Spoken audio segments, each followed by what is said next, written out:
Hey, good morning, everyone. It's CJ, aka Carlos. Hopefully, everyone's having a great day today so far and a great weekend. And very excited to be simulcasting this to multiple platforms today.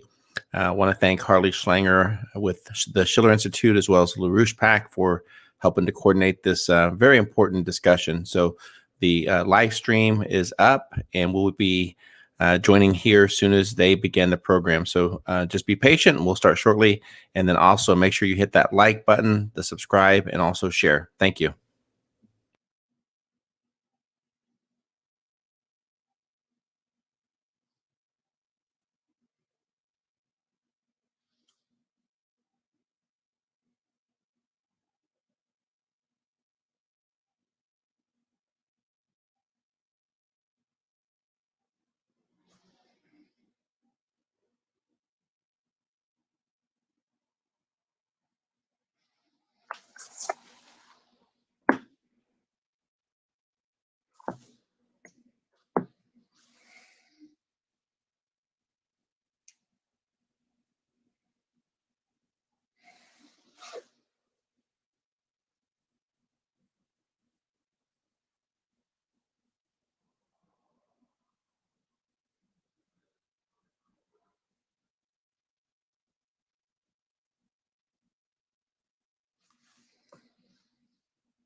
Hello and welcome to this November 28th International Investigative Commission on Truth in Elections, sponsored by the Schiller Institute.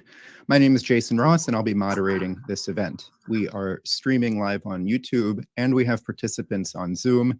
If you are on Zoom and are not hearing this in the language you would prefer, please use the translation ability by clicking the icon at the bottom of the screen.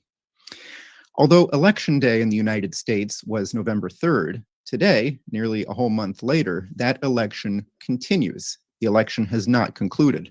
Although Biden was declared the president-elect, first by the media and then by a number of states who had certified their electoral results, the Trump campaign maintains that fraud occurred at multiple levels of the voting and counting process and otherwise, and they're seeking redress through investigations, audits of votes, recounts, judicial filings, and even action by state legislatures directly. For example, just this week, on Wednesday, members of the Pennsylvania legislature held a hearing in Gettysburg, Pennsylvania, to hear from witnesses who documented the fraud and election improprieties that they had witnessed. On Wednesday night, Sidney Powell and her colleagues announced lawsuits that they were filing in both Georgia and Michigan, with numerous affidavits documenting irregularities at all levels of the voting and counting process, as well as testimony from expert witnesses to the number of ballots or votes that were called into question, making the case that this was of a sufficient level to change the outcome of the election, or certainly to place it in doubt.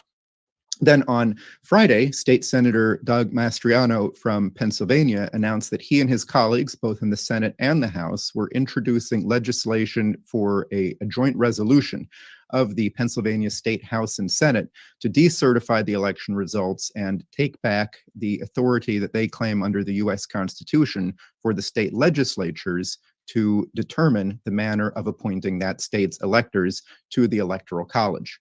We're going to be hearing about the basis behind these claims, about the opportunities for relief provided by these various efforts, and we're going to be doing that through witnesses and through a panel of legal experts who will be weighing in on this.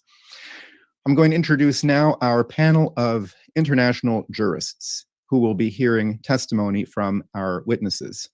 Following the witnesses' remarks, there'll be Q&A with our panelists, and then time for questions from the media, a little bit of time for that.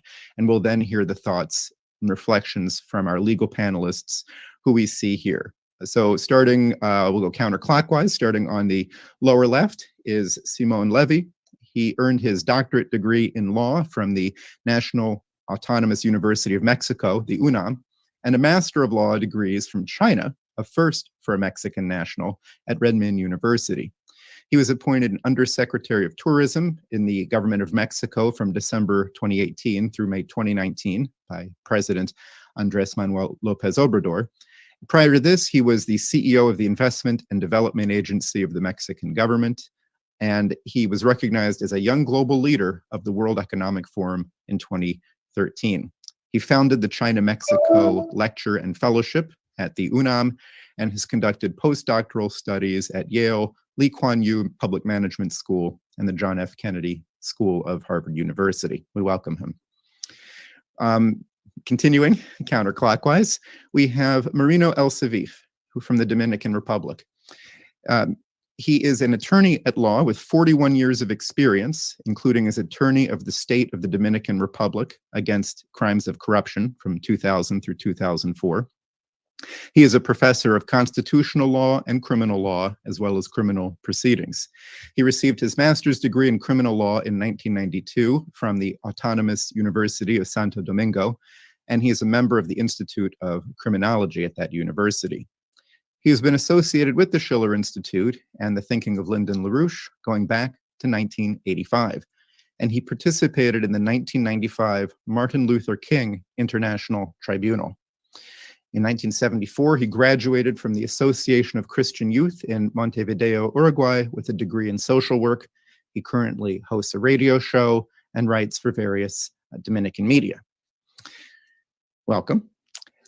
Finally, in the upper right, we have David Meiswinkle, a United States Army veteran, a former police officer, and a criminal defense attorney in New Jersey, where he overturned a primary election based on voter fraud.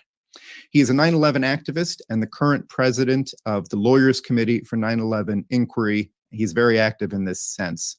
He is participating in this conference in his capacity as David Meiswinkle, attorney at law.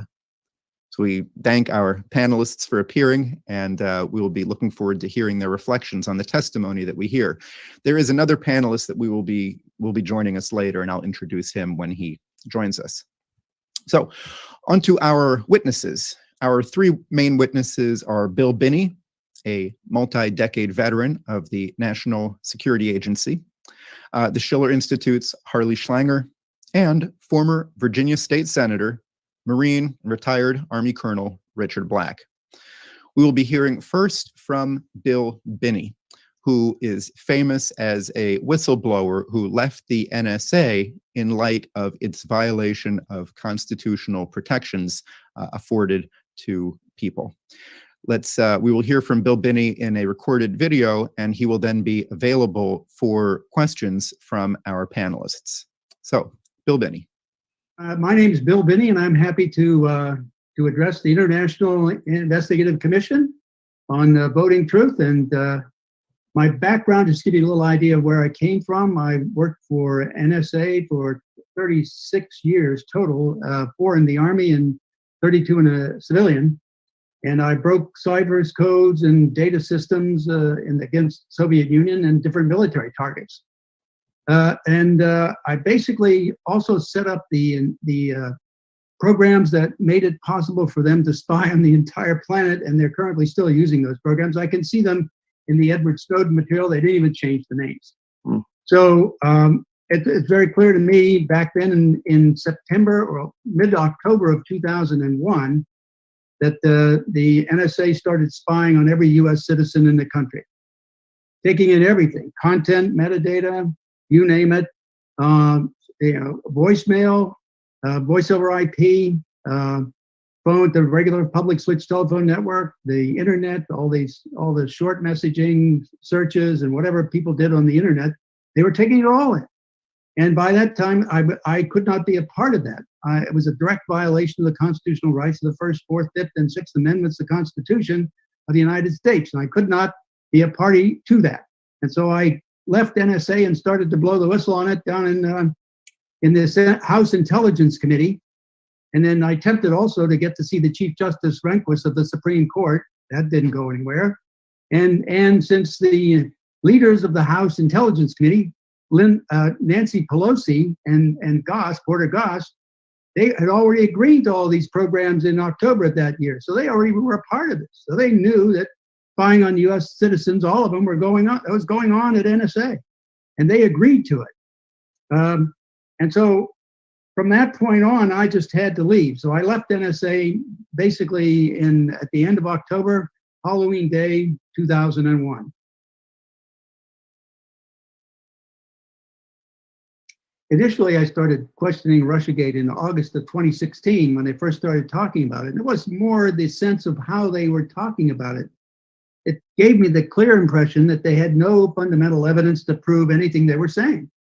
And that came from NSA and so on. And later on, in January of 2017, when they issued the intelligence community assessment, which was really 3 agencies, not the intelligence community, and selected analysts out of those 3 agencies, it was clear then from that they didn't have any evidence. Again, they said they had strong belief that Russia did the hack, but they had strong confidence. And they read later on in the 13th page, I think, of that article, it said, here's how you can understand what we mean by high confidence.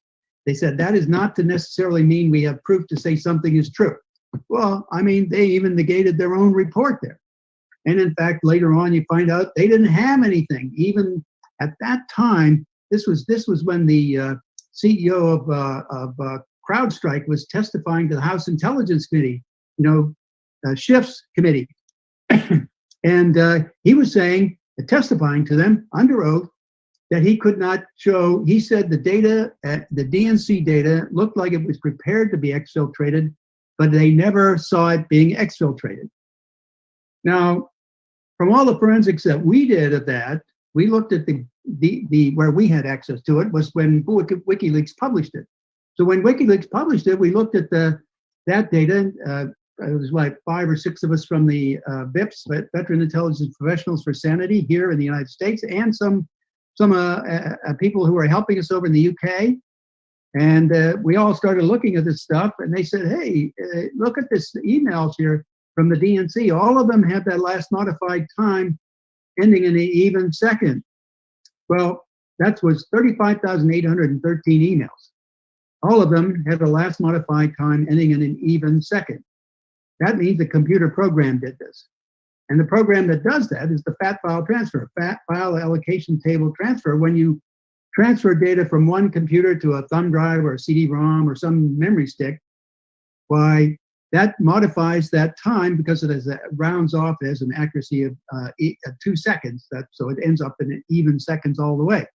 So that tells you that this was downloaded, not hacked. The DNC emails were not hacked. They were downloaded to a storage device and then transported physically before WikiLeaks could post them. This fundamentally agrees with what Julian Assange was basically asserting, without really saying that it was an inside leak, and also what Craig Murray, the former ambassador to the Uzbekistan for the UK, he met somebody on the American University campus in Washington, D.C., who was involved in the transfer of data to WikiLeaks. And this is also what Kim.com said about assisting people getting data to WikiLeaks. And all of this evidence pointed to that it was all a local download, in other words, an inside leak, and that it was not hacked.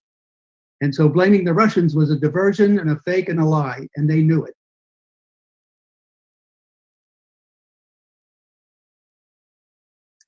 Yeah, for our elections here in the United States, using these devices without having a check on the source code and the functionality of that source code is really dereliction of duty. They should never have allowed that, and they should never have bought that unless they could verify and validate the source code of executable that's going on in the executable that's those devices. And that goes back to a fellow, Harry Hertzy, who was another security person, a cybersecurity guy, and he did a test on those devices in 2005. And he was able to, with one hack, and I think Dennis will be putting up the article or portions of it so that people can see it and read it and go look at the whole article themselves and do some research on it if they want. But in 2005, he was able to prove that he could change both the central tabulation of votes and the voting machine results tapes coming out. So locally and centrally, they would only see the results that that device was programmed to do. And that's where I was talking about. They call these kinds of things glitches. They're not glitches. I mean, software does exactly what you tell it to do. If you tell it to change something from one to another, it does that. If you have a problem in your software, we call it a bug, and you have to get rid of the bug so that it will perform properly. But whatever the bug is, it does it universally all the time.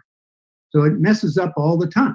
So you can see it in your data dump, and that's how you go through trying to figure out where the bug is and resolve it. But having something that changes some votes and not all votes, that is not a bug. That's intentional programming. That's built into the software. And in order to ensure none of that kind of thing can happen, you need to be able to look at the source code running on that device to make sure it's doing what it says it does and it's proper for it to do.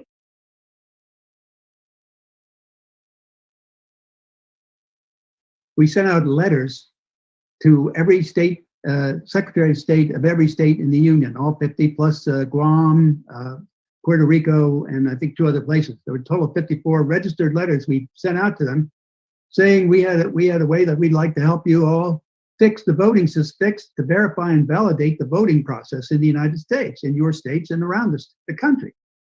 So, and that we were quite willing to talk to anybody about it. We weren't holding anything as proprietary or anything. We were simply going to expose to them the thinking that we had that would give them some degree of certainty of reliability and accuracy and confidence in the voting process. And from that letter, we heard from no one. Absolutely no one responded. So that told me nobody wants to change the existing system.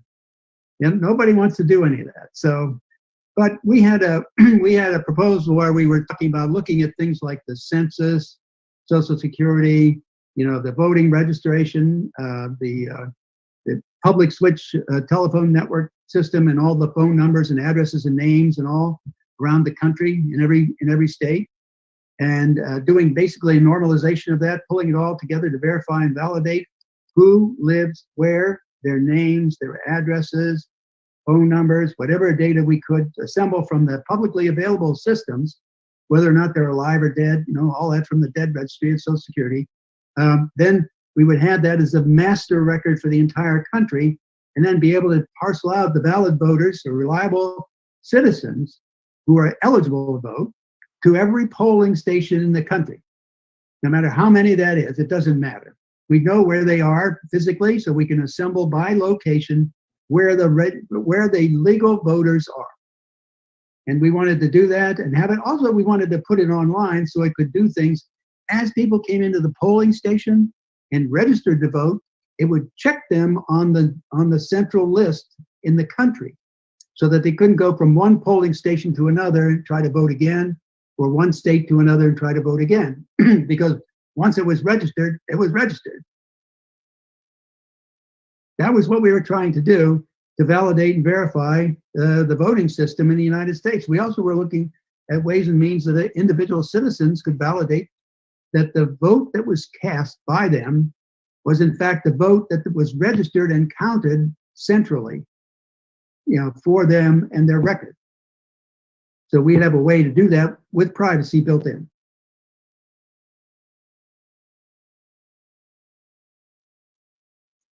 But so when it comes to whistleblowers and leaks of information, the one thing that everybody's forgetting, including the Department of Justice, conveniently, because they don't want to remember this, also true of the intelligence community, all of these agencies and all the heads of these agencies don't want the public to know that the regulations governing classification of material prohibit classifying evidence of crimes. And that's called Executive Order 13526, Section 1.7. It lists out, anybody can go look at this on the web. Executive Order 13526, Section 1.7. This is the order governing classification for the entire United States government. And this is what everybody's supposed to conform to when they're classifying material. Well, Section 1.7 says you cannot classify, maintain classified, or not declassify any evidence of a crime, corruption, fraud, waste, abuse, and so on, a few other things. You can go read the whole thing there, but those are the main ones. And so, but a lot of what Snowden and others have blown the whistle on is evidence of a crime. So by their regulations, they must declassify. That's why I sent a note in trying to get at the bar that for the guy he was tapping to do his declassification of stuff. I said, all you have to do is look at that regulation and follow it. It's pretty simple. Any evidence of falsifying evidence for a court, like in the FISA court, whether against the Russians or against anybody else, General Flynn or Roger Stone or anybody else in the country, that's the regulation that governs whether or not they can even claim classification. I mean, by law, by that regulation, they are required to declassify.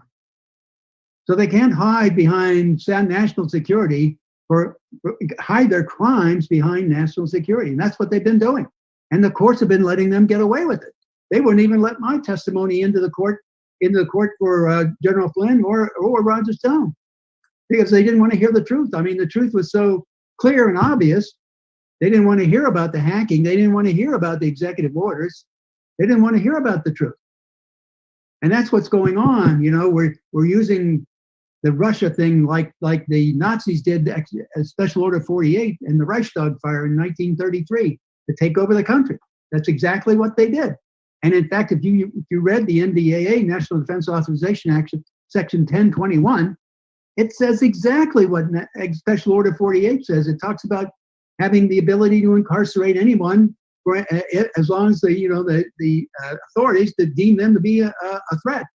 And so all you do is incarcerate them indefinitely with no due process. And that's exactly what the NDAA Section 1021 says.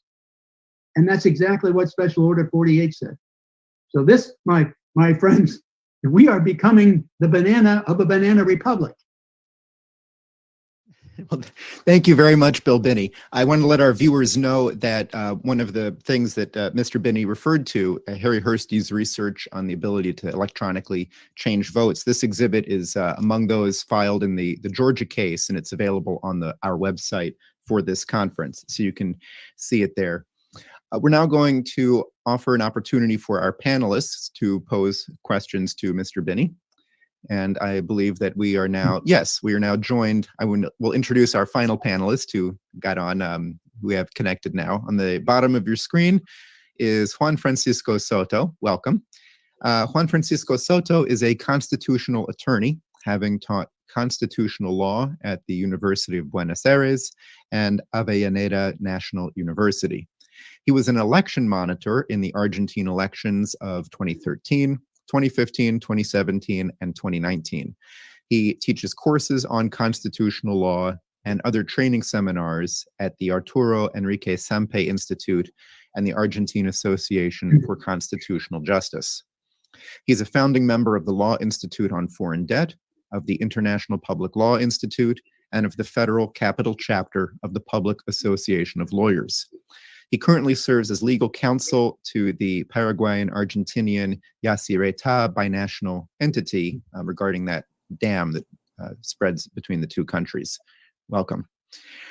So I'd like to open it up now to any panelists. Can go right ahead if you have a question for Mr. Binney about his about what he testified to. Yes, please go ahead. Simon Levy. Thank you, Mr. Binney. Good morning from Mexico City. I have two questions for you.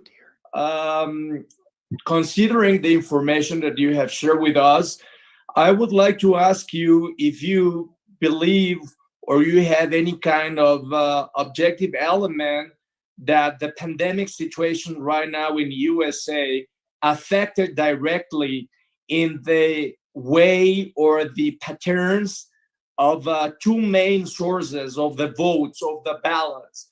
The one is the direct ballot, people that they went directly on the election day, and the mail ballots. Do you think that there is an objective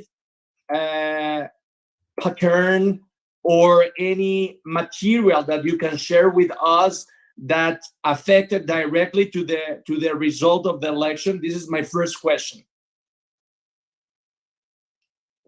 Well, I certainly do think that the pandemic was used as a way of encouraging and justifying mail-in ballots on a massive scale.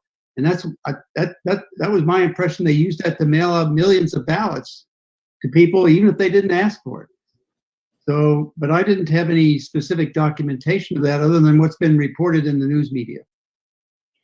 Okay, and the last question is, how you can read or consider that the mass media in US, all of us, we know that the mass media, they are not the authority for the election, but how you consider that or affect directly in the mind of the people that AFP declare that the Biden won the election, or another mass media, and they didn't rely on the election authority to the final result. How you can consider they affect directly in the mind of in the people of US this situation? Well, the mass media, the mainstream media here, which we call the lamestream media, is basically operating in a way of trying to condition the population of the United States to think and do certain things. For example, before the election, they falsified or did a very bad job polling people in terms of who was going to vote for who. So that was one form of conditioning to try to get people to think, well, everybody's going to vote for Biden, so we all should vote for Biden. It's a conditioning process. That's like training. If you go through the psychological training books, they talk about training and Pavlov's dogs and training the dogs, how you train dogs. This is how they're training people, just by mass media repetition, and repetition makes right. I mean, I think even Adolf Hitler said, if you're going to tell a lie, tell a big one and tell it often until it's believed. And I would say also tell it from different directions from supposedly people in positions of authority. So then people get to automatically believe these things without actually challenging anything. And that's fundamentally what they did with the polling. And it's also true what the mass media was doing, trying to declare someone a candidate, the elected candidate, when in fact, all the votes aren't in yet, and they don't have the required 270 electoral votes yet to win. Thank you very much. Please go ahead, David Meiswinkle. And then Thank you. I have a few questions for you, Bill. Your studying of the Russian Gate, are there similarities with that election and the aftermath compared to what we're experiencing now, as far as the more or less clandestine operations? Is there a pattern that you see at all? Well, I think the pattern of disinformation is pretty much an intelligence one. I mean, it's a standard thing that the Russians called it disinformatia. We call it disinformation or manipulation.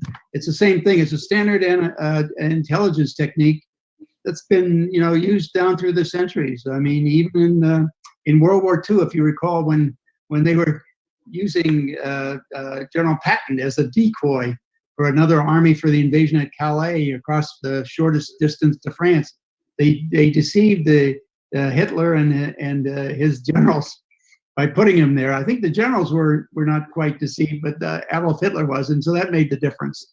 But it's a process it's a standard process for the intelligence stuff. So that's the thread I see.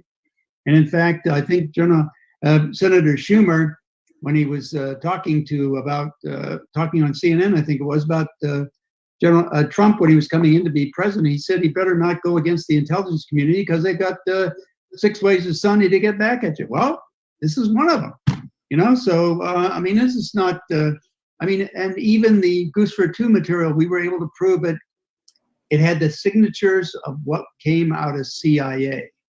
So all the information we could assemble in terms of evidence that was pointing to CIA as the originator of Goose for Two.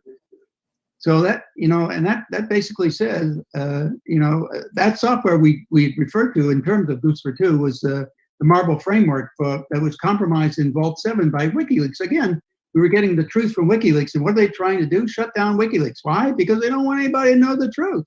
So, this is basically a totalitarian police state that we live in right now, and the intelligence community is the one enabling it all. Right. Now, you mentioned something about the pandemic, and my organization, we've done study into the anthrax attacks in 2001.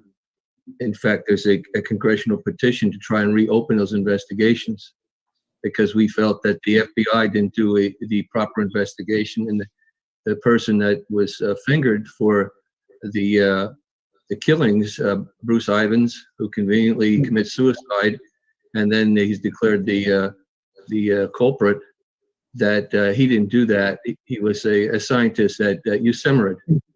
That possibly those that may have done it were in institutions beyond Fort Detrick. In other words, Fort Detrick wasn't the source.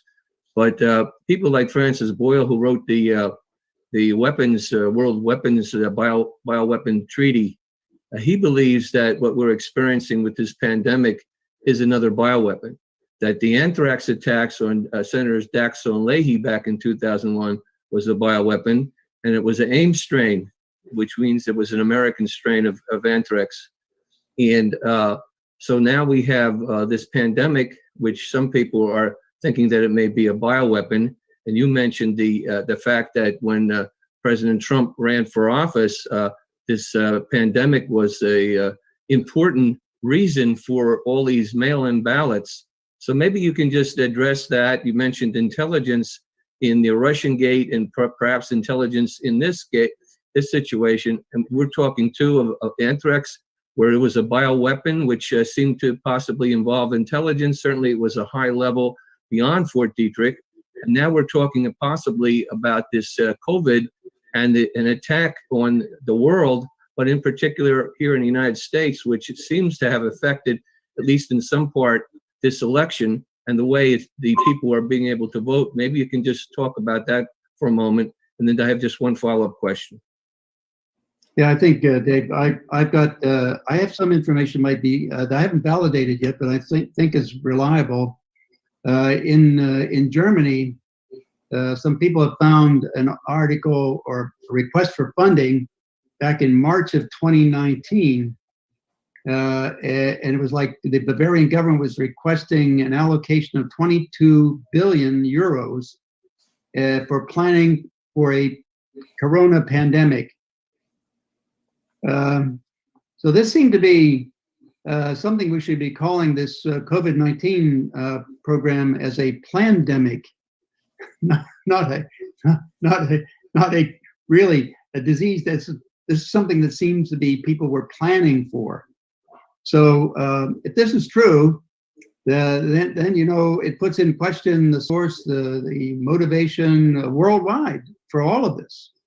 And I think a lot of it is a condemic myself, because why would one want to incarcerate or confine people who aren't sick?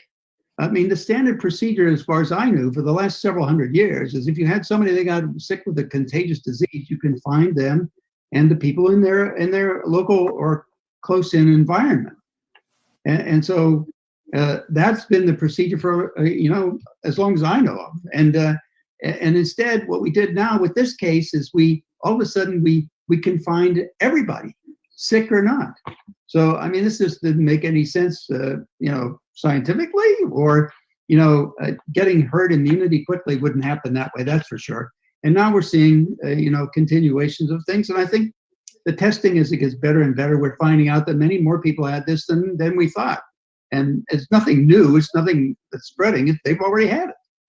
So I just think that a lot of this was a fabrication, and it may have been planned, as you were, I think, indicating there, suggesting, Dave, that it may have been planned as a way of subverting the election process here in the States, as a way of making sure to ensure that people got millions of mail-in ballots where they could subvert the entire election easily that way. So Yeah, well, there was a history of the intelligence agencies Actually, doing that. I'm sorry. determining- I just the time we have for each witness for the first round is a little short. So I want to make sure that Juan Francisco Soto is able to ask his question, and then we can circle back as time Very good. allows. Okay. And then Marino El Saviv. Juan Francisco Soto, please. Quería preguntar sobre el impacto que es irracional y lógico en términos de lógica jurídica y matemática, es darle verosimilitud a los votos que entraron en una fracción de minutos o de una hora que se conoce como blue wave o ola azul. Y esta carga masiva de votos tiene algún sustento oficializado, institucionalizado que pueda funcionar de esta manera, porque rompe la armonía de la carga de votos. Hay una carga de votos que viene Trump ganando, se viene ganando, y de repente, de manera que rompe o rayana con lo ilógico, se da un salto aritmético donde directamente va a la cabeza Joe Biden. Y esto tiene que ver con validar, homologar un sistema computacional. Me gustaría si se puede explicar algo de esto, si esto es realmente así o se puede cuestionar. no, I think that mathematically, I think you're absolutely right. That is the case. For example, if you remember, the sequence of events was the voting stopped in certain states, about 6 states, all simultaneously or very close to it. At the same time, they stopped and then all went home. At least the Republican portion did, and the Democrats came back, and then they wouldn't let the Republicans back in to monitor the voting count. And some of them had to go to court to get a court order to get back in, to be able to monitor and verify the validating the votes. Well, this is very signs of obvious corruption right a bit, but just taking it by the numbers. President Trump said that there are, after the close down early in the morning, 3:30 or so in the morning, 100,000 votes came in Philadelphia, and they were all for Biden. Well, if you simply mathematically say, well, at least 1 in 1,000 in Philadelphia should have at least voted for Trump. That meant out of the 100,000, you'd have at least 100 votes for President Trump. Well, the random probability for each of them being not voted is like you'd have like 1 in 1,000, say one in 1,000 to the 100th power, which is like a 1 followed by 200 zeros. That is almost infinitely better than DNA matching. So, this is much higher credibility than doing a DNA match, that this is in fact the case, that these were stuffed ballots. They were falsified ballots input into the system to be counted. I mean, so mathematically, it says that this is a fraud, period. Mr. Soto, do you have a follow-up question before we move to Marino El Saviv? Okay, Marino El Saviv, please. Muchas gracias, de Santo Domingo. Thank you very much from Santo Domingo in the Dominican Republic. Mr. Binney, I'd like to take advantage of your experience and your expertise. We have seen in the information which you have provided to us the use of orders that might be used and which have historically have been used and which have to do with the Nazi Special Order 48, the idea of jailing people without any judicial order. Now, since you have experience in these matters, this information which you have just presented here in Philadelphia, tens of thousands of votes, which were registered. And by the way, something similar to this happened here in the Dominican Republic in the internal election of President Leonel Fernandez, who was made to lose by votes that came in.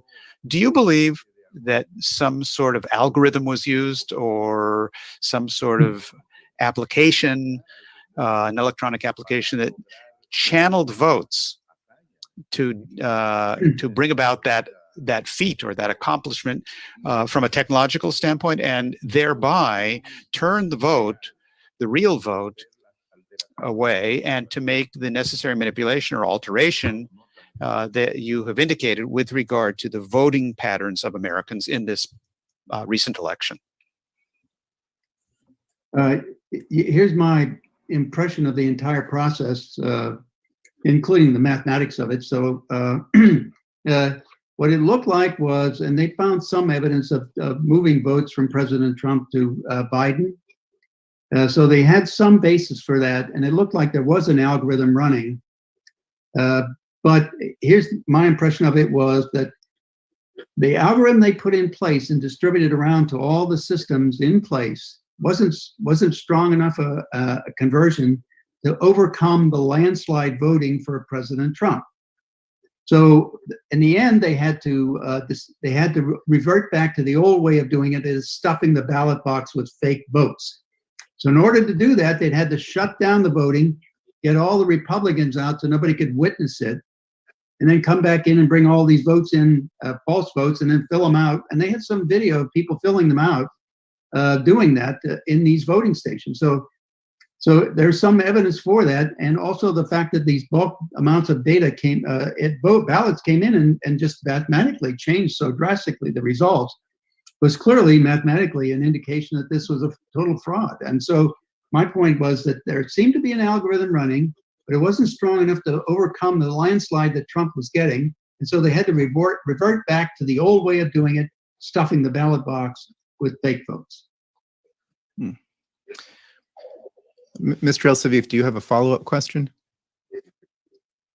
Una última pregunta. Hemos visto. Yes, I have a second last question. We've seen and read in the press that, for example, in the state of Pennsylvania, the followers of President Trump say that there were tens of thousands of votes that had been cast for Trump, but they say that there were between 800,000 and 1.2 million illegal votes, and that 8,000 dead people voted in this state.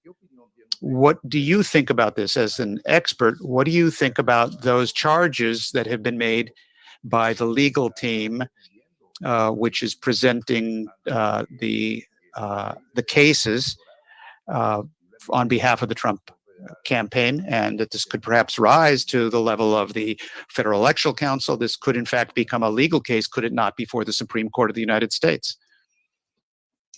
Yes, I believe that's exactly right, and I think that's where it should be. It should be in front of the Supreme Court, because this is fundamentally fraud on a scale that we've never seen before across the entire country simultaneously. I mean, how can you coordinate the actions of like 6 different states to simultaneously stop counting? Then all of a sudden, all those same 6 states get all these extra new votes coming in late at night with nobody else around to validate the counting, then have the countings come out and say it's so skewed toward this one candidate. I mean, this is obviously a fraud on the scale that we've never experienced before. And so, you know, I just think that needs to be dealt with legally. These people need to be held accountable. If we don't do that, then it's only going to get worse. If we allow people to get away with these crimes, I mean, what they're basically saying is nobody's vote counts, right? They're basically, I think it's Stalin who said, doesn't matter who votes or how they vote, it only matters who counts the vote.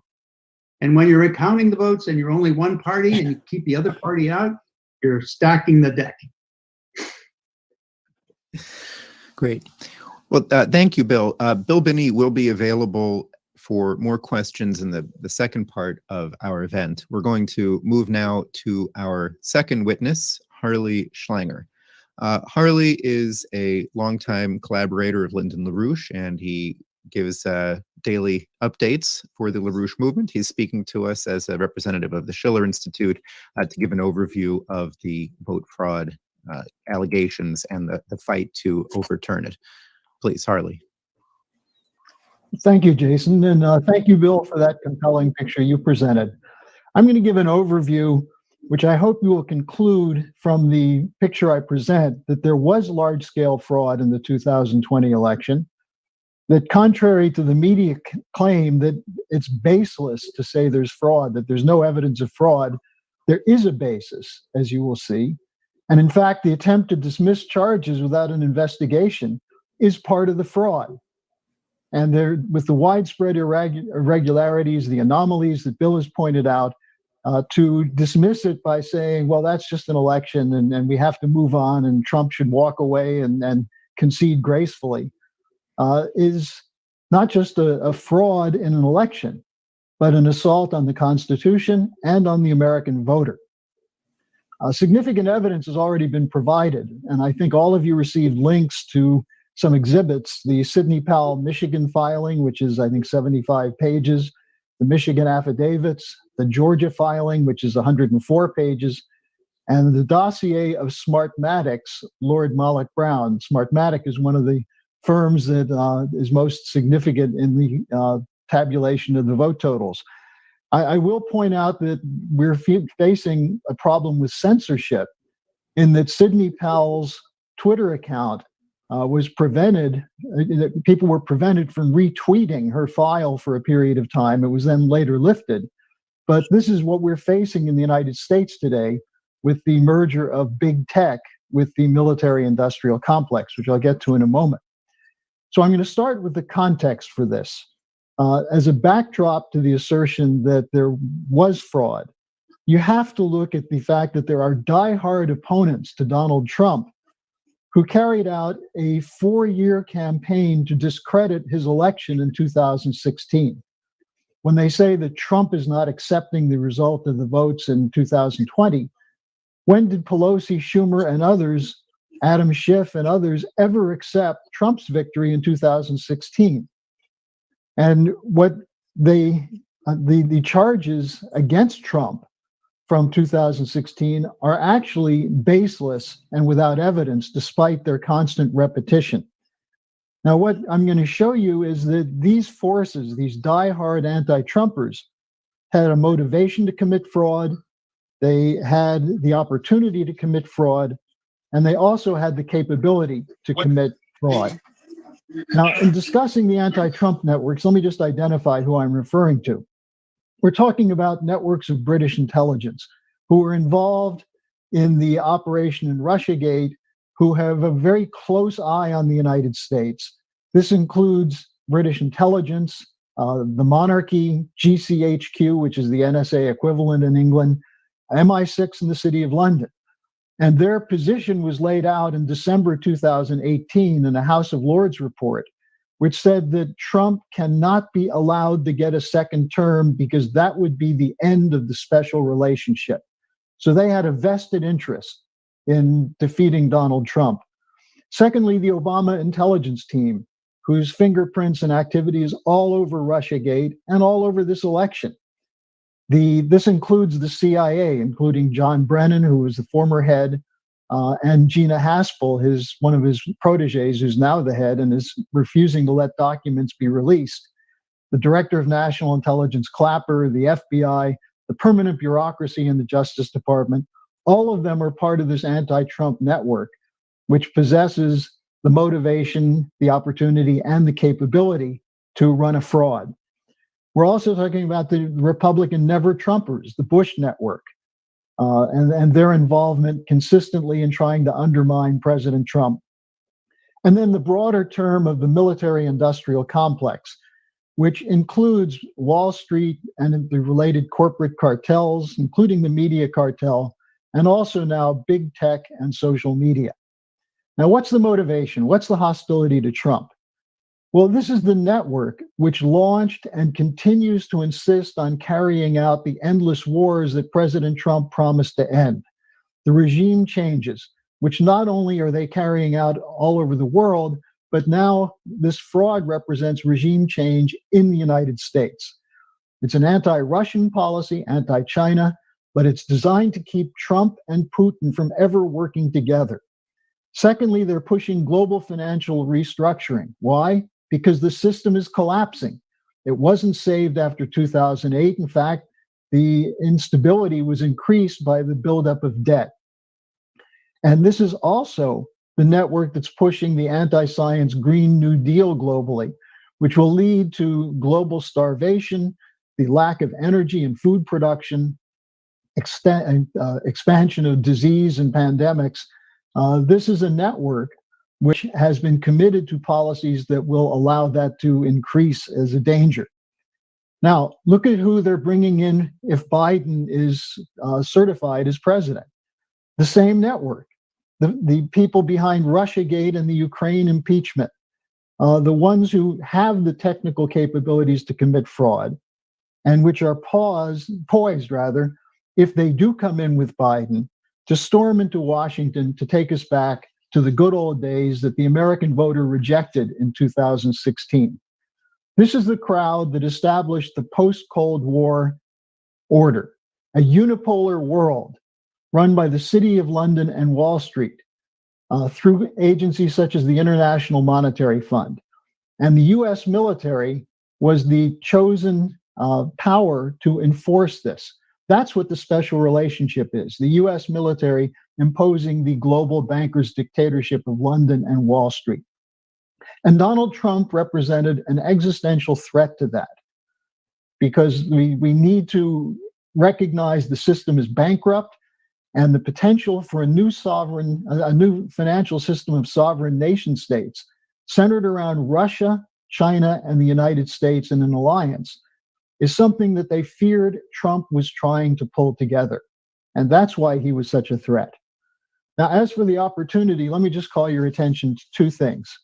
One of them is the sabotage of an effort in 2017 by Donald Trump to actually ensure security in the voting system. If you buy into the line that the Russians were hacking into the system and trying to elect Trump because of their hostility to Hillary Clinton, then shouldn't you have some way of assuring that we have a more secure system? And Trump, on May 11, 2017, issued an executive order to create a presidential advisory commission on election integrity. This was sabotaged by the very people we're talking about, because they said that if you try to have voter security, that's really just an excuse to have voter suppression, to disqualify voters, to intimidate voters. Now, at the same time, they were trying to sabotage and successfully sabotaging Trump's initiative.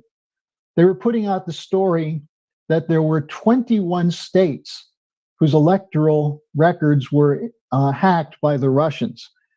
This was the Department of Homeland Security that said Russian hackers have targeted 21 states.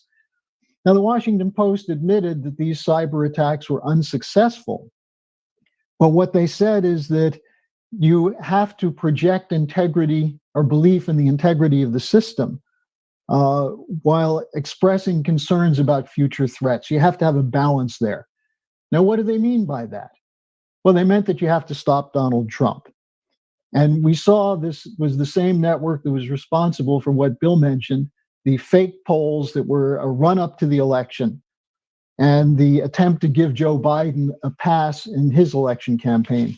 Now, one other aspect of this is something called red mirage, and I won't go into the details, but Michael Bloomberg, who spent over $100 million to defeat Trump, set up a data firm, a data system firm called Hawkfish. And its purpose was to create a credible story that Trump will be ahead on election eve, but when the mail-in votes come in, Biden will win. But that you have to watch out because Trump is going to use the red mirage of the early voting to proclaim a victory and refuse to leave. So this was part of the whole setup for the vote fraud.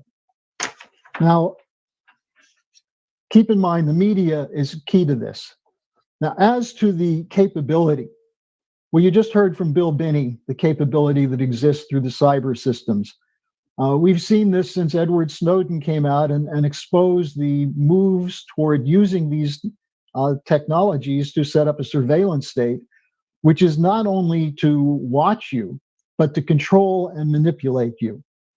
And what Sidney Powell and her filings presented was an argument that these technologies can shift the votes or switch votes out of sight instantly and can probably get away with it.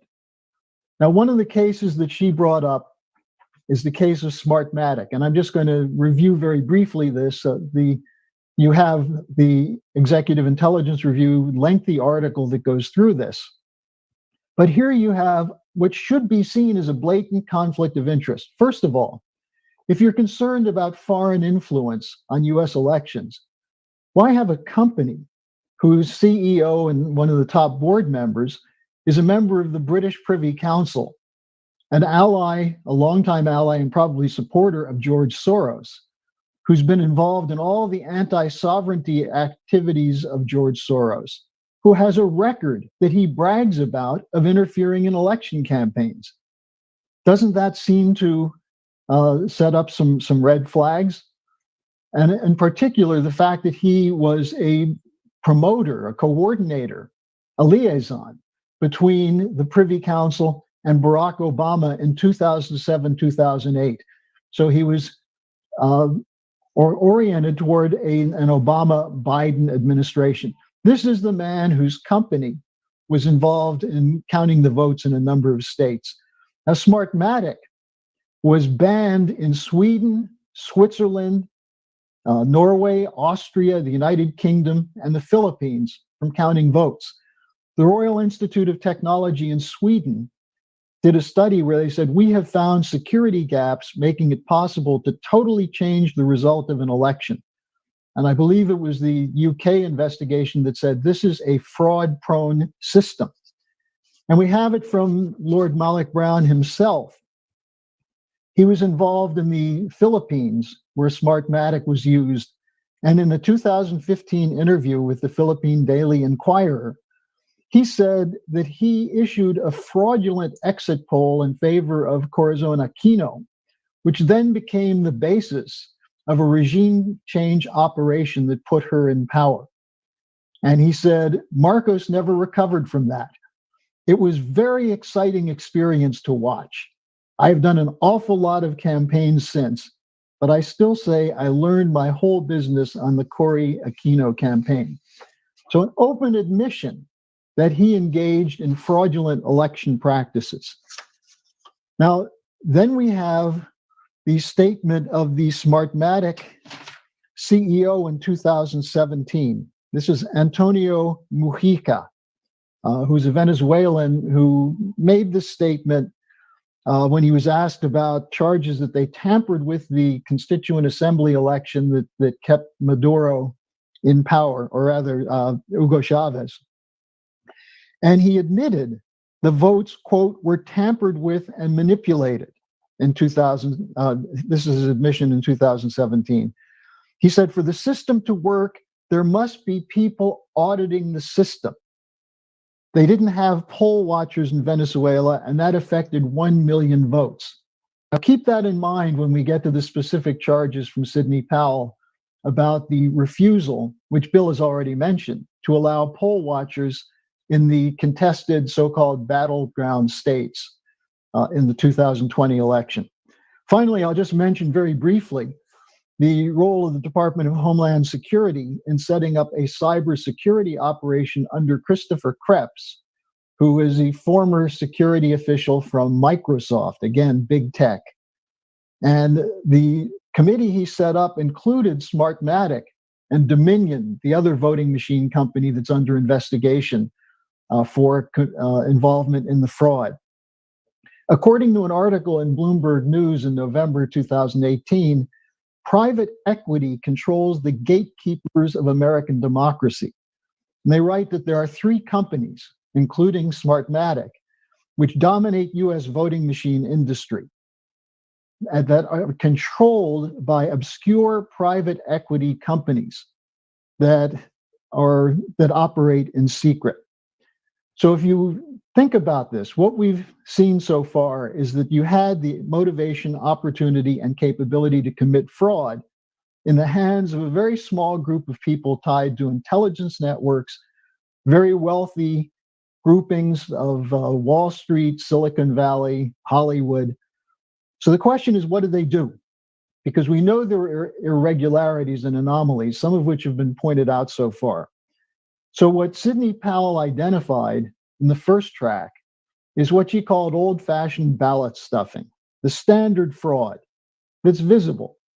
And she and Giuliani have put together at least 400 sworn affidavits from people who saw some aspect of this fraud. The standard fraud, including counting ballots from the absentee, that they didn't check the signatures, they weren't delivered properly, they were delivered late, they were added after the polls closed. She cited a study, Sidney Powell did, by a team that was headed by President Trump's former data security advisor in 2016. They said they ran major analyses of voters who had moved out of state but still voted in the state they had left, which is illegal. Voters who registered to vote using a post office box rather than a residential address as required. Voters who requested a mail-in ballot and sent it in only for it to not be counted. And voters who didn't request a mail-in ballot and didn't receive one, but discovered that a vote had been cast in their name. As well as research on people who voted more than once and those listed in the death index. And by the way, Joe Biden swept the dead vote, probably 100%, not surprising. Now, the numbers of voters they identified with these issues, this team of data analysts, was 1.25 million. And here's what they found in 3 states. I'll just reference the 3 states. In Georgia, that there were 138,221 voters who had issues, such as the ones I just identified, different addresses, not requesting ballots, not receiving them, but found out they were voting, and so on. 138,000 plus. Biden technically leads in Georgia by 12,670 votes. So that needs to be investigated. Wisconsin, 26,673 with these issues. Biden allegedly won Wisconsin by 20,000 votes. Again, this has to be investigated. Arizona, almost 20,000 votes fitting this category of issues. And Biden won by 10,457. So in Georgia, Wisconsin, and Arizona alone, you have enough to overturn the results based on a full investigation of this. Again, irregularities and anomalies. And let me just bring up a somewhat humorous aside here on this question of anomalies. The comment by House Speaker Nancy Pelosi when she was asked, how come the Democrats lost House seats and yet defeated Trump? How do you explain that? And she said, well, the fact is that President Trump, to his credit, turned out a big vote. He turned out a big vote for Biden. I mean, even from the dizzy Nancy Pelosi, that's pretty wild. Now, we also have reports of large batches that were received after the shutdown, the pause in counting, of which the reports are of 100% for Biden, not a single vote for Trump. And again, 400 affidavits that are included. Some of them are included in the filings by Sidney Powell. On the refusal to allow access to poll watchers, they have examples from Georgia, Michigan, and Pennsylvania. In Georgia, what happened in the largest area, Fulton County, which is Atlanta, a water pipe broke. They emptied the vote counting area, except for 3 or 6, depending on different accounts, of election officials who remained and counted while all the poll watchers were removed. This is something that they have film of, that people were removed. There's film footage in Pennsylvania of people being physically removed from the area where poll watchers were supposed to be, and in Michigan, where they put cardboard boxes up on the glass windows so the poll watchers couldn't see in. You also have a very significant case coming up in Georgia, where the Secretary of State violated the law passed by the legislature, which required signature verification. This is a primary aspect of election law. The Secretary of State has no right to change these things. By the Constitution, these are laws that are set by the state legislature. Now, the same thing is at the center of the Pennsylvania fight. As Jason mentioned at the beginning, there's a motion to have a vote in the House and Senate of Pennsylvania on Monday to overturn the award and certification of the Biden electors based on the many, many examples of fraud which were presented at this hearing in Gettysburg last Wednesday. But one of the issues that comes up is that the legislature had set the deadline, the law on the deadline as to when votes had to be in to be counted. That was changed at the last minute by the Secretary of State, who has no right to do that. And so once again, we see changes that were made by local Democratic officials that violate the Constitution and the laws that were set by various state legislatures. So we'll see what happens with this hearing on Monday, but this is something that the Trump campaign is saying will also be investigated, or they're going to have a hearing, rather, similar hearing in Arizona and I think Nevada. I'm not sure of the other state. But now the second track that Sidney Powell looked at. And as I said, this is what we just went through is standard aspects of fraud.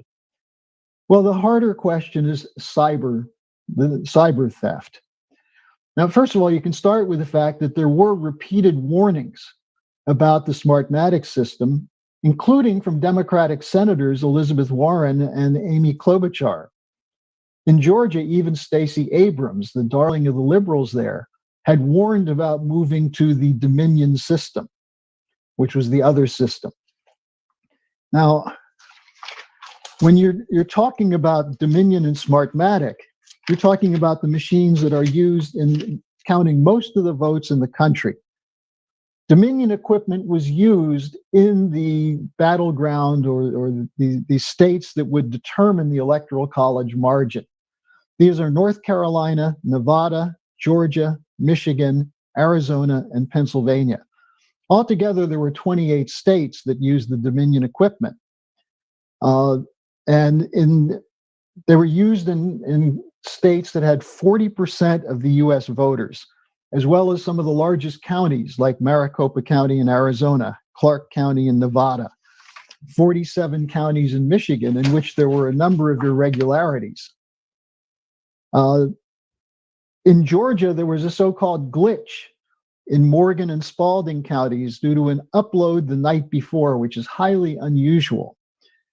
In Michigan, there was one county in which a swing of 6,000 votes from Trump to Biden was caught by an observant election worker, and the votes were returned to Trump.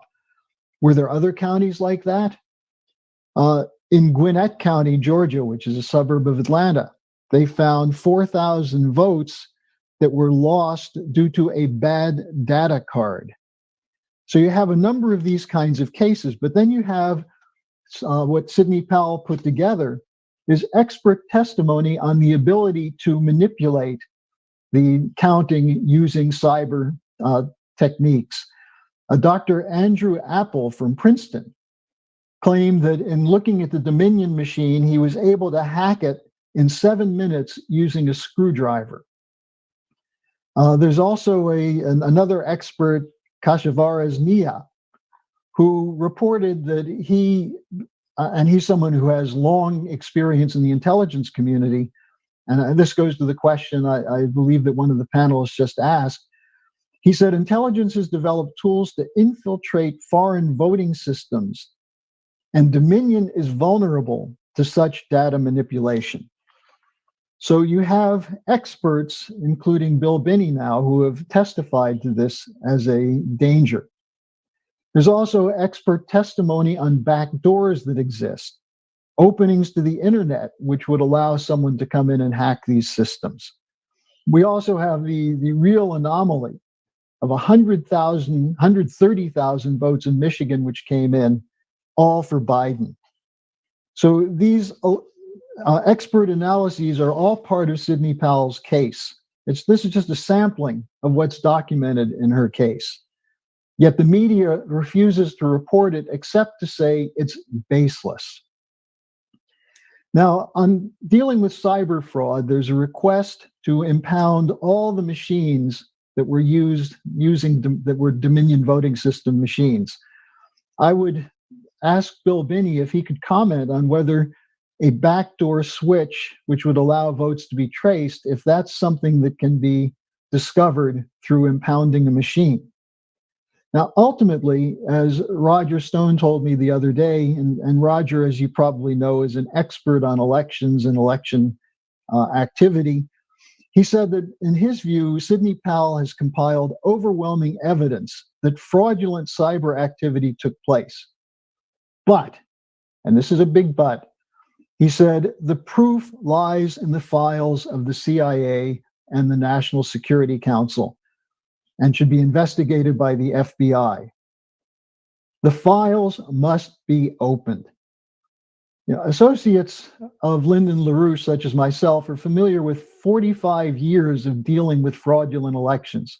This goes back to the attacks on Lyndon LaRouche in New Hampshire in 1980, where his vote never appeared, even though we had more signed affidavits in a number of precincts than they gave him actual votes. We actually did an investigation in 1976 into the Carter-Ford race and found that in Ohio, Gerald Ford probably won, which would have made him president, but he decided not to fight the case. What we're dealing with here is a battle for fair elections, the full accounting of all legal votes and the exclusion of illegal votes. Those with the capacity to commit fraud are accustomed to acting in the dark. That's why they're sometimes called the deep state or the shadow government. But this is a crime so large that its full exposure would shake up politics worldwide, precisely because these are techniques that have been used by US agencies in other countries, and now they're being deployed against the American people. This is not to be allowed or tolerated. If it's allowed to stand, we in the United States will not be allowed or not be enabled to refer to ourselves anymore as a republic, because we will have betrayed the very principles of our republic and our nation. And that's why the full transparency is needed, and not just in the voting, but should be extended to what I identified at the beginning, the lead up to this, the 4 years of a regime change coup that was being conducted against Donald Trump, which they think they finally succeeded in by fixing the vote on November 3rd. So that's my report. Thank you very much, Harley. We have a bit of a schedule constraint, as we just had another witness become available for us. So what I'd like to do now is just take one or two questions for Harley. We're going to hear from our new witness very briefly, and then we'll go to our last witness, Richard Black, who will be able to take questions, as will Harley, because I know there are more questions for Harley. So please, Simone Levy. Oh, I'm sorry. Also, I'd like to request, our time is limited and our topic is the elections. Our witnesses are fascinating people, but let's please keep all of our questions related to the election. Okay, Mr. Schlanger, thank you very much for all your feedback. There is an evidence that there is a misleading situation in the election. My question is, do you have accurate amount or proof or evidence of deed certificates that they can show or bring any committed irregularity on the base that we can name the word fraud instead of committed irregularity? This is the first. And the second, I remember all the statements of Mr. Miller with Arizona, and I want to bring that situation into the table just for the Georgia situation. After the physical count of ballots, they show that Biden won the count. Do you have any evidence of the 14th ballots that shows that Biden won Georgia? Do you have any legal evidence or any evidence of fraud on this situation? Those are my two questions. Thank you very much. Well, I think what I went through from Sidney Powell's case is that she has put together a certain amount of numbers and a pattern of fraud. Yo creo que hay cierto cantidad de números en lo de Sidney Powell e indicaciones de fraude. Is that in order to get a court to rule in para que un tribunal supposed to show that the fraud was significant enough to change the outcome of the election. Now, I don't have, if you give me a moment, I'll find these figures again, which I think Yes. are interesting, that were pulled together by this one team. Yeah. In the 3 states, Michigan, Wisconsin, and Arizona, there are issues that they discovered that include dead people voting, people who don't live at addresses in a state anymore, but still voted at those addresses. For example, if you live in Wisconsin and then you move to Minnesota, can you vote in Minnesota and Wisconsin? Well, they found large numbers of cases where that happened. In Wisconsin, 26,673 votes that fit into these questionable categories, which would if they were all done for Biden, that would turn the election around. In Georgia, 138,000, that's the most egregious case. And in Arizona, 19,997, where there was a 10,400 vote victory for allegedly for Biden. So in these cases, you do have the numbers. Now, what's the ironclad evidence? Where there is ironclad evidence is that there were irregularities that took place out of sight illegally, when they moved people away, when they did counting without poll watchers, where they didn't verify signatures. Now, what Sidney Powell is requesting is that those votes, which were not adequately brought up for scrutiny, should not be counted. If you can't confirm that a vote was legal, why should it be counted?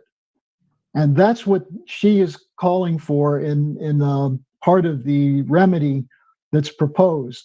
Besides impounding the machines and besides just looking into the violation of the orders, for example, in Pennsylvania, where they changed the law as to how late the votes can come in.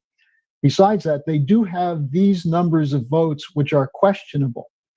And if they're questionable, do you allow them to count? And she's saying they should not be counted, and that there are enough of these votes that would overturn the election in at least those 3 states, Wisconsin, Georgia, and Arizona. There's also going to be a hearing in the court in Nevada on Monday, where there were, I think in Clark County, the city of Las Vegas, large numbers of votes that should not have been counted, of people who moved, people who are dead. She didn't have the figures on that because she hasn't filed anything for Nevada yet. But the Trump campaign claims that Nevada was another case of blatant fraud. So that's the best I can tell you. Thank you. Thank you. So Harley, we're going to take a quick shift of gears here, and we're going to do is you will be able to ask questions of Harley. But what we're going to do now is we're going to turn to another witness that we have on hand. Benny Smith, who is available. Voting Commissioner Benny Smith was appointed to the Shelby County, Tennessee Election Commission in April 2019. He works in analytics and innovation. His research is credited for uncovering an extraordinarily high-risk tampering mechanism and provides a new method for analyzing questionable election results. That research is part of a proof of concept that he developed with black box voting to examine election system vulnerabilities. He operates SmartSoft, a consulting firm, and his research has been presented in numerous fora across the country. We'd like to welcome Benny Smith to offer a short presentation to us. Thank you for having me. It's a pleasure to be here. I primarily want to speak about something that has gotten a lot of attention with the current election. It was the discovery that is this infrastructure whereby the voting systems allow its citizens to be counted as if we're counting money. And a lot of the questions that are being asked are, is it possible that some type of algorithm can run and redistribute voting totals? And the short answer to that is yes, but the long answer is a little bit more nuanced. However, blackboxvoting.org, we wrote about this in 2016. It was a study, it's a 6-part study that we did. It was called Fraction Magic. And basically it's the removal of one person, one vote.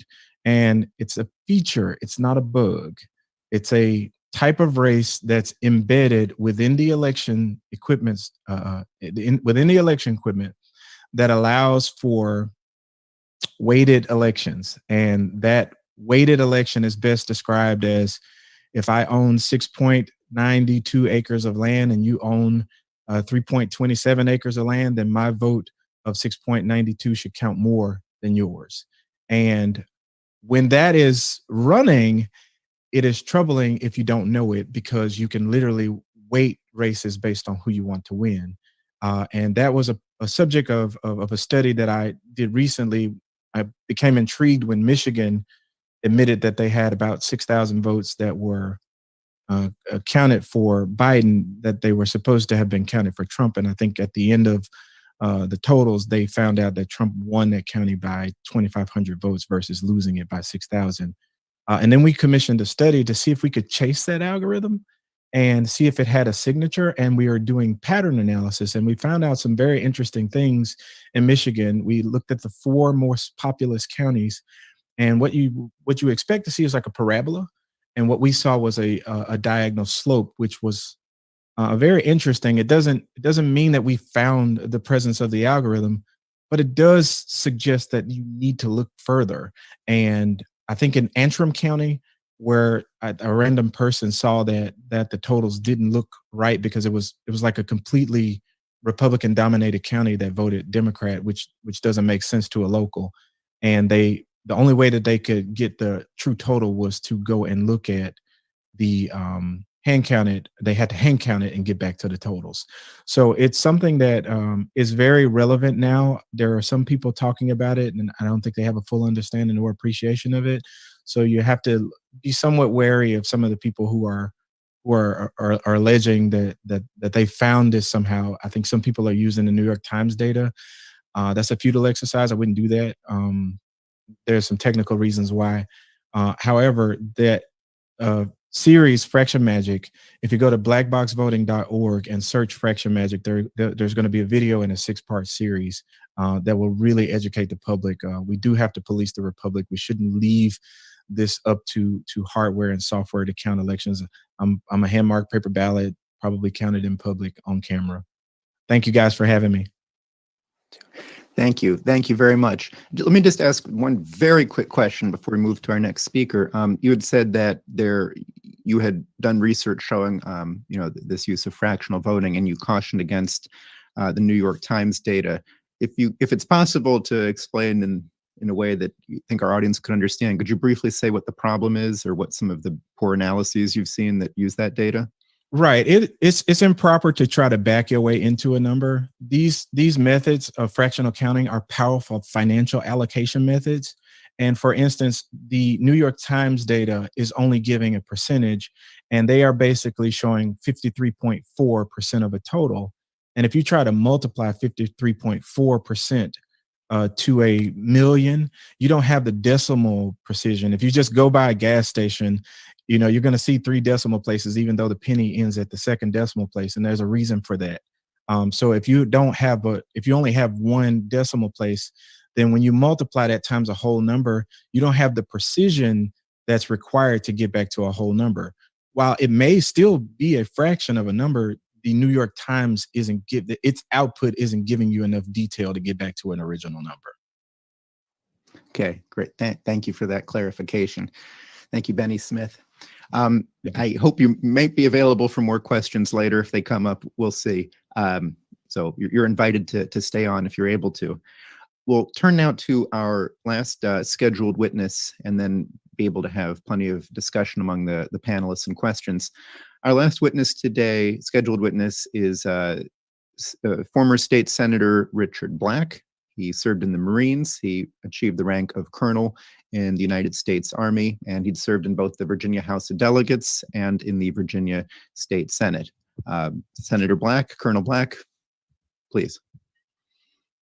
Thank you very much. It's good to be with you. I might also mention I was the chief of the Criminal Law Division for the Army at the Pentagon, and testified before Congress, prepared executive orders for the President of the United States, and personally advised the Senate Armed Services Committee on issues of very, very great sensitivity, like the tailhook incident. But my concern is that there was a flurry of activity relative to the obedience of the military to the President of the United States, and the rather rapid sequence of events began with an article that was published in the Washington Post, and it was entitled "5 Myths About Coups." It was just sort of a general public interest story, but it laid out what they consider to be 5 myths about coups, and they said they're a thing of the past. Well, not true. They're not necessarily a thing of the past. They only happen in poor nations. Well, no, they actually happened in France, and they gave that as an example of one that they consider to be rather successful. They said they're always violent. No, they're not always violent at all. So they're sort of downplaying the risk of violence. They always lead to instability. No, they don't necessarily lead to instability. And they're always bad for democracy. No, the Washington Post says coups are not necessarily always bad for democracy. So this was just sort of an interesting public interest story published by the Washington Post, which works rather closely with the CIA, the State Department, generally the deep state establishment, including that portion of the Pentagon that falls in that category. Now, what happened is several days later, well, several weeks later, June the 1st, 2020, there were large-scale riots in Washington, D.C. The rioters seized St. John's Historic Episcopal Church, which is very close to the White House, and they torched it. This chapel served virtually as the chapel for the White House, dating back to 1816 when it was constructed, and presidents of both parties have historically used a particular pew in that church. So it really is considered to be very much a part of the presidency and all the trappings of the presidency. Well, by torching it, the rioters were undermining the authority of the president to some extent. And so Donald Trump decided that he was going to walk from the White House over to St. John's. And he was going to demonstrate the fact that, first of all, the federal government remains in charge. We're not under the rule of the mob. And he was also going to make the point that we respect the freedom of religion and the ability of people to worship without violent interference. So he went with a number of his cabinet members and so forth, and he posed in front of St. John's, and he held up a Bible, and he did that as a photo opportunity, but also to make a very important point that the president remained in control of the United States, and that he was not forced to remain in isolation on the grounds of the White House. Now, what happened then, and this appears to me to be quite orchestrated, on June the 3rd, General James Mattis, the former Secretary of Defense, came out and he made quite a frightening denunciation of the President of the United States. He began by praising the rioters for their wholesome and unifying demands. Well, if beating and looting and burning and assassinating police officers is somehow wholesome and unifying, I would hate to see what is disruptive in this country. But in any event, he praised the rioters, and then he denounced the president in rather scathing terms.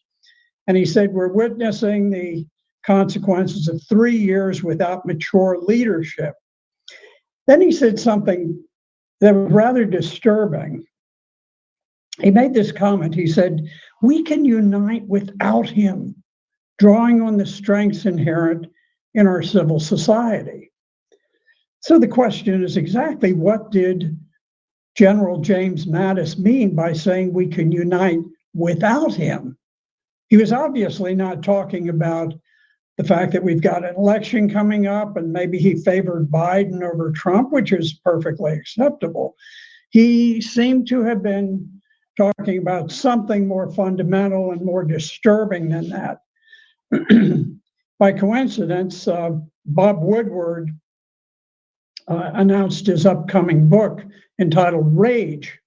And in the book Rage, he quotes James Mattis, who was then the Secretary of State, and he was talking to the then Director of National Intelligence, Dan Coates, and he said that the president, this is James Mattis, said that the president was dangerous and unfit.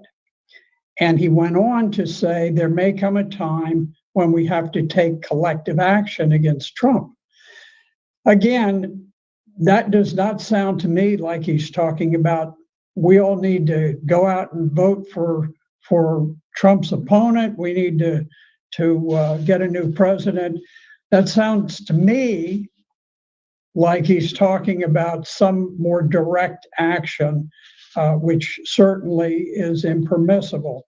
It's important to remember that James Mattis, when he was the Secretary of Defense, he was the one who resigned from Secretary of Defense in order to block the president from withdrawing troops from Syria.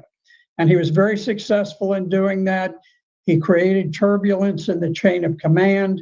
John Bolton, who was then the National Security Advisor, flew to the Middle East, and there he announced that we were not withdrawing. Contrary to what the president had said, he basically countermanded the president. So in any event, so we had these very disturbing statements by James Mattis. Now, on June the 4th, just a day later, Foreign Policy, which is certainly a publication of the deep state, published a morning brief entitled Generals Denounce Trump's Protest Plan. And so they critiqued the president's threat to invoke the Insurrection Act. Now, the Insurrection Act is an act designed to allow the president to restore good order and discipline throughout the United States. This is one of the purposes for which the United States established a constitution, to ensure domestic tranquility. And the Foreign Policy article subtly disparaged the relevance of the Insurrection Act as a 2-century-old law.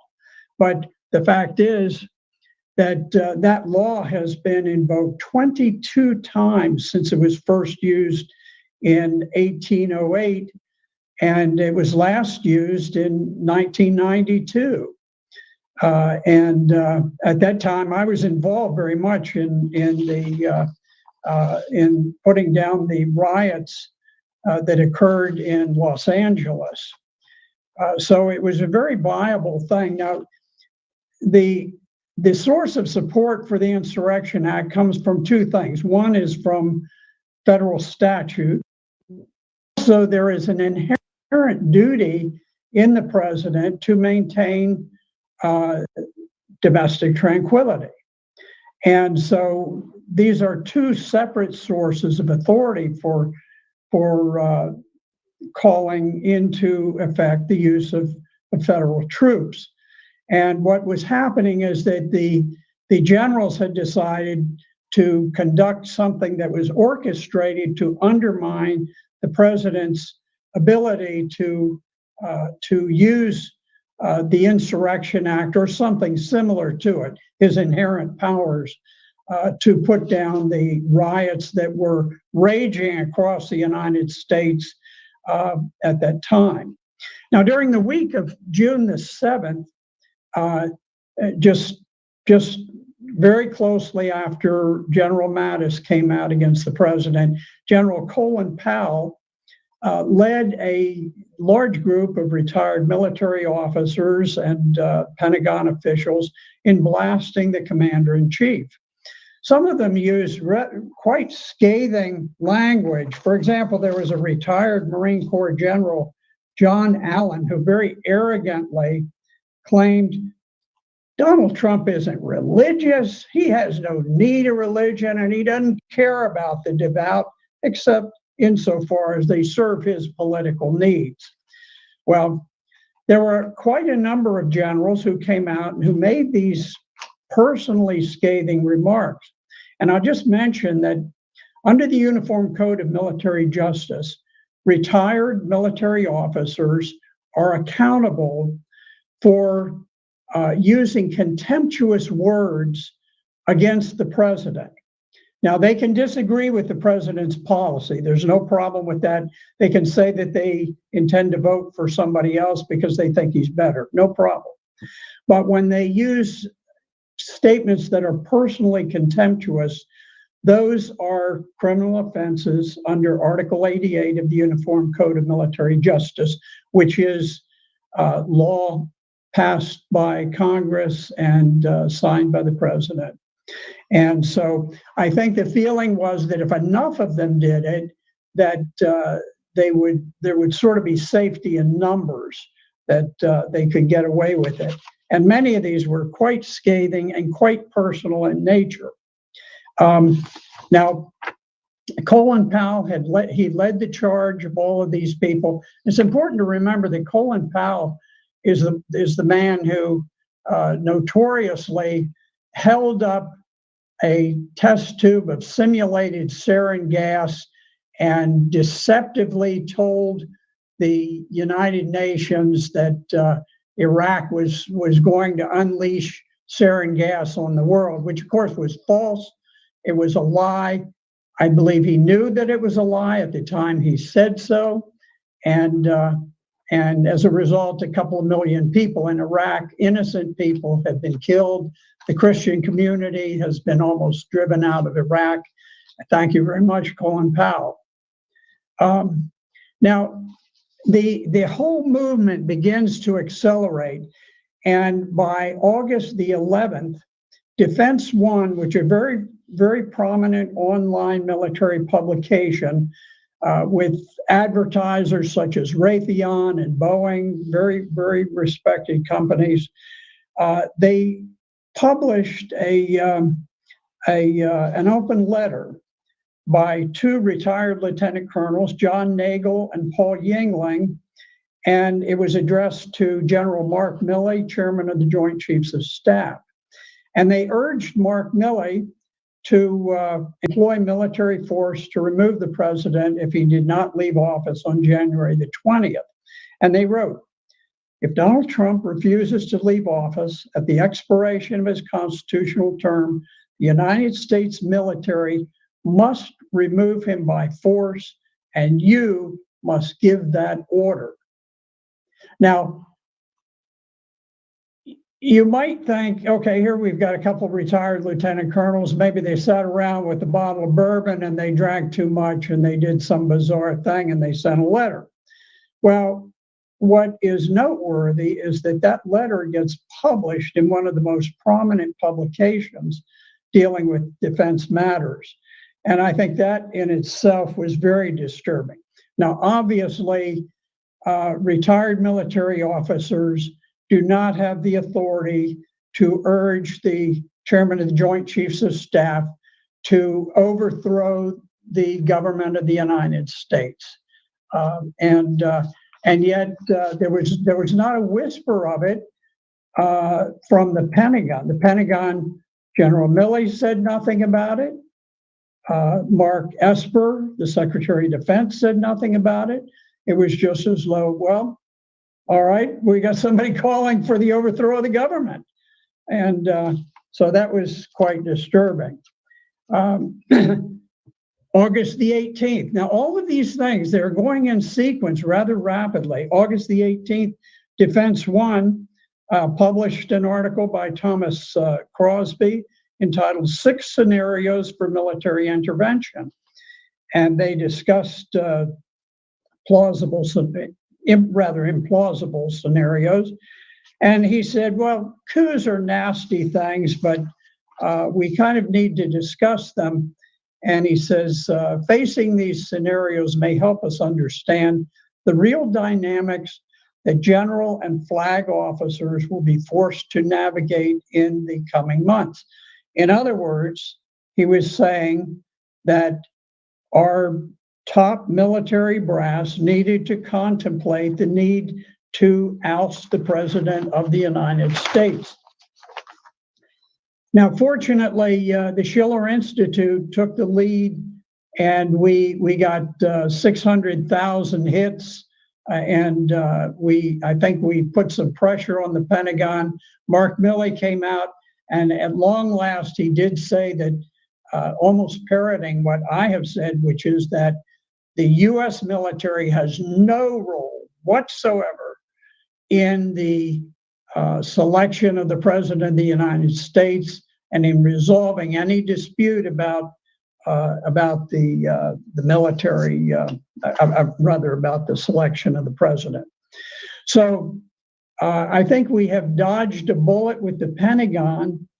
However, I think it's instructive to realize the depth and the breadth of this electoral coup that has taken place, to recognize that there was a plan B to employ military force if it became very difficult to resolve this thing through legitimate constitutional means. Very, very dangerous, and it shows just how far under President Obama the military has drifted from its constitutional role, and how dramatically in need of purging and getting this organization back on track we have gotten. So fortunately, I think we have passed the military phase, and we're more focused on the judicial phase. But we need to recognize just how dangerous this coup to subvert the elections and to oust the President of the United States has become. Thank you very much, Colonel Black. We will now open the floor to our panelists, our legal experts from the United States and around the world, to pose questions to Colonel Black, and then we'll be able to open it up also for questions to our other witnesses, including Harley Schlanger, who didn't have much of a chance to have questions posed to him. So please, would you have a question for Colonel Black? Yes, Juan Francisco Soto. First, I would like to thank this expert witness from the military lawyer, Colonel Black. I enjoyed listening to your testimony. I would like to ask you a question in your double personality as a man of law and a military man. What do you think are the most flagrant cases of fraud which you personally consider may have occurred in these elections? Well, it is my impression that during the late hours of the night, we simultaneously had a number of the swing states shut down their reporting. And at the time that they did, those states were strongly leaning towards Trump, some of them very strongly, some of them he was ahead. And then things just shut down, and several hours later, suddenly all the results had flipped. That just doesn't happen. Now, one of the clearest indicia of fraud is that there were large batches of ballots that were, I believe, cooked up during that period. And I think there was such a desperate haste, kind of a panicky haste to reverse this, because the lead of Trump was, I think, far more than people had recognized. And so they did not take time to fill out the ballots down ticket. In other words, they would vote only for the president, and they would ignore the Senate race and the congressional race. Everybody who votes for the president and vice president, for a senator, and for a congressman. And so there were no votes for the senators or the congressmen. Now that can happen occasionally, in rare instances, but you're talking about 1 or 2% of people who would ever do that. People typically, if they go in to vote Democrat, they vote for the Democrat senator, the Democrat congressman, usually. Same thing with the Republicans. But in this case, you had enormous numbers. I mean, well over 100,000 votes in some cases, where nobody bothered to vote for senator, nobody bothered to vote for congressman. That does not happen. I will tell you that I've been through 13 contested elections myself, and generally you'll have your votes consistent with whoever's at the top of the ticket. And so sometimes I would do a little bit better than they would do. Sometimes I do a little worse than they would do. But always there was a correlation, and a reasonably close correlation. In this case, there was almost zero correlation. And that simply does not happen. We had the situation where they shut down the voting in Georgia. And in Georgia, they claimed, well, there had been a bursting of the water main, and the whole place was flooded out, so they couldn't count the ballots. When they did a Freedom of Information Act request, they discovered a little bit of texting back and forth where somebody said, well, look, all we've got is a little minor leak. It didn't interfere with anything. We can take care of it later. No big deal. So you had those things. You had the election poll watchers who were driven out. And in some cases where there were windows allowing people to look in, they would go and they would put up cardboard over the windows so people couldn't observe. When observers were allowed in, they were kept 25 feet back. Now, I don't know about your eyes, but I will tell you, my eyes when I was a young man were extraordinarily sharp. And if somebody said, okay, I want you to read 12-point type from 25 feet away, I couldn't have read a single digit, a single word. And so the degree of fraud was so massive that I think one thing that maybe it'll be a little bit beneficial, from now on, the United States is never going to be able to make these claims disparaging other countries' voting methods and techniques, because I'm not sure that I've seen one that was as corrupted as the one that we're dealing with today. Great. Yes, Simone Levy. And then, Thank you. then we'll switch to Dave Meiswinkle next. Thank you. And my first two questions, they were related with legal questions, legal situation. My current question is right now is coming back that on the appraisal that, as I already stated, there is a misleading situation for all you have shared. But I want to ask you if this is, and you already mentioned that, but I want just to stress again on the point. Is there any rational correlation with the data an example with Georgia or any other state, considering that this rational correlation can prove or can evidence the term of fraud? Because all of us, and with the evidence and with everything that you have shared, we can assure or we can state that there is an evidence of the conduction of the behavior of the voters on the election. But I just want to make the difference of the legal term fraud and basically any kind of irregularity.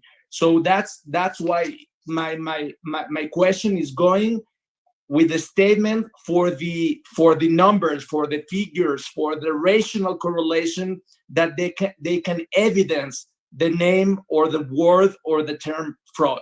Thank you. Yes, and that is a good question. I am not very well qualified to address that. I can do it in just general terms. The courts ultimately will be looking to see whether what occurred in each state is enough to change the outcome of the election. So there may be lots of evidences of fraud or of electoral malpractice, but unless it can be shown that would change the outcome of the election, then the courts are going to be disinclined to take action. Now, I think it'll be done on a state-by-state basis.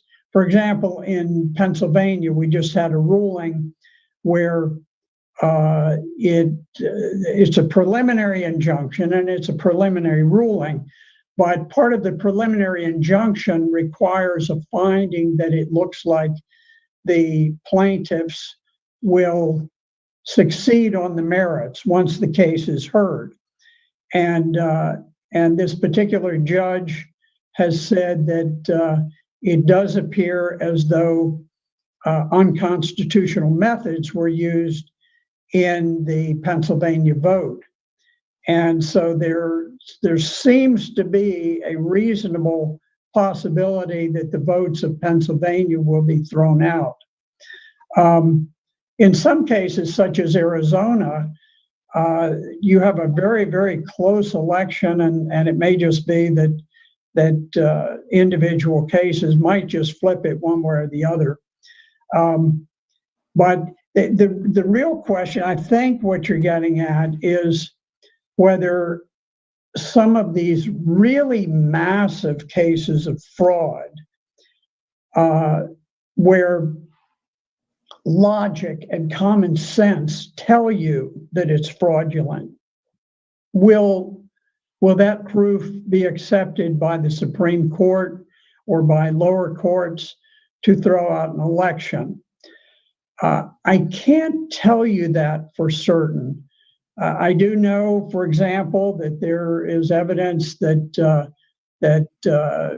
in Detroit, that during this time that the rolls had been shut down in a coordinated fashion across the United States, that there's evidence that there were 138,000 ballots that were driven in and delivered, and that those ballots were all for Biden, and there were none for the senator, none for the congressman.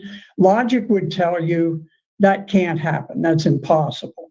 There are going to be a certain number of people who simply, maybe because they're, losing their mental faculties, they checked the wrong box. So that some of these things are wrong. They are fraudulent, but I'm not sure. I can't tell you for a fact what evidence the courts will be willing to accept. But there's no doubt that whatever happens, if Biden should be sworn in eventually, he will be a very weakened president because a great number of Americans will perceive him as someone who was not legitimately elected. Yeah, one more thing, if I am allowed. Let's switch to Dave Meiswinkle Okay. and then get to your follow-up question, please. Perfect. Yes, thank you, Colonel, very much. You began your talk talking about coup, and then we look at presently when the election was, we talk about the fraud.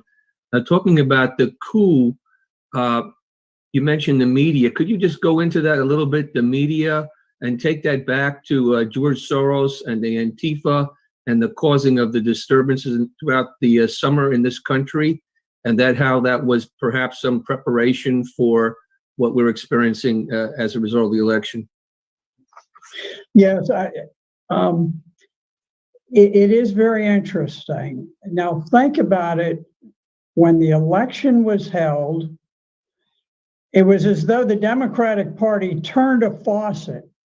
You haven't heard anything about riots and looting and police being murdered in their cars and people being forced to kneel down and beg forgiveness for white, whatever they call it, white privilege. They turned it off like a faucet. They control this. The idea that you can have massive uprisings that last a long time is just not realistic. Now you can have an explosion of anger, and some of the initial things that happened after the George Floyd incident were probably in that nature. But when they last on and on, for example, we still have one going on in Oregon. I don't think it's completely shut down there. It is enormously expensive. Someone had to pay to stage the pallets of bricks that people used to throw along the way. Someone over the months had to pay the living expenses, the food, the salaries for all the rioters. And this goes into many millions of dollars. And in the Ferguson, Missouri situation, where they did have months and months of rioting, turned out George Soros was deeply involved in funding that. So this is sort of a technique used by the Democrats as we approach each presidential election. They will single out an incident, and usually they cut and chop the video, make it look just so outrageous that it's unbelievable, and then they prompt these riots and civil disturbances. And the sad thing, many sad things. It's very sad for all of us, but within the Black community, you've got a lot of people who want to work hard. They want to raise families, do good things, and here you saw Antifa teamed up with Black Lives Matter, and you'd see some of these white thugs, and they'd be walking in a Black neighborhood with a lead-filled pipe, and they go up to store windows. Some of them owned by white corporations, some by Black store owners, and they're just smashing them out, boom, boom, boom. And they're, they loot, they riot, they kill. Now, the next day after this, or a week or 2 weeks afterwards, what happens to the grandmother who's caring for several of her grandchildren? Well, first of all, she's got relatives who used to work in these Black communities and their jobs are gone. Then she wants to go and she wants to shop for groceries, but now the grocery store has been burned down. She wants to go to the bank, but she can't go to the bank. The bank's been burned down. She wants to get medicine for children who are sick, but the pharmacy's been looted and destroyed. There's nothing left. And the destruction that the Democrats unleash in in the minority communities last for generations. Sometimes if these riots are bad enough, you drive out all of the intelligentsia, all of the hardest workers and so forth. They all flee, black and white, and the place just spirals down forever. So it's, the Democratic Party, and I don't want to sound too partisan because I'm plenty critical of Republicans, but when it comes to race, they use the race card and they use it violently, and they do not hesitate to destroy Black communities in order to win elections, and that's what they do. So this was happening. The use of these uprisings, I think it was a coordinated thing. I think to some extent, some of the overreactions with the lockdowns of the coronavirus, the shutdown of the economy has been devastating to working class Americans. It's not the wealthy people who are making their livings on computer things. They're not the ones suffering, but it's the people who were bartenders, the people who were waiters and waitresses, the women who make beds in hotels and the doormen there and all of those people.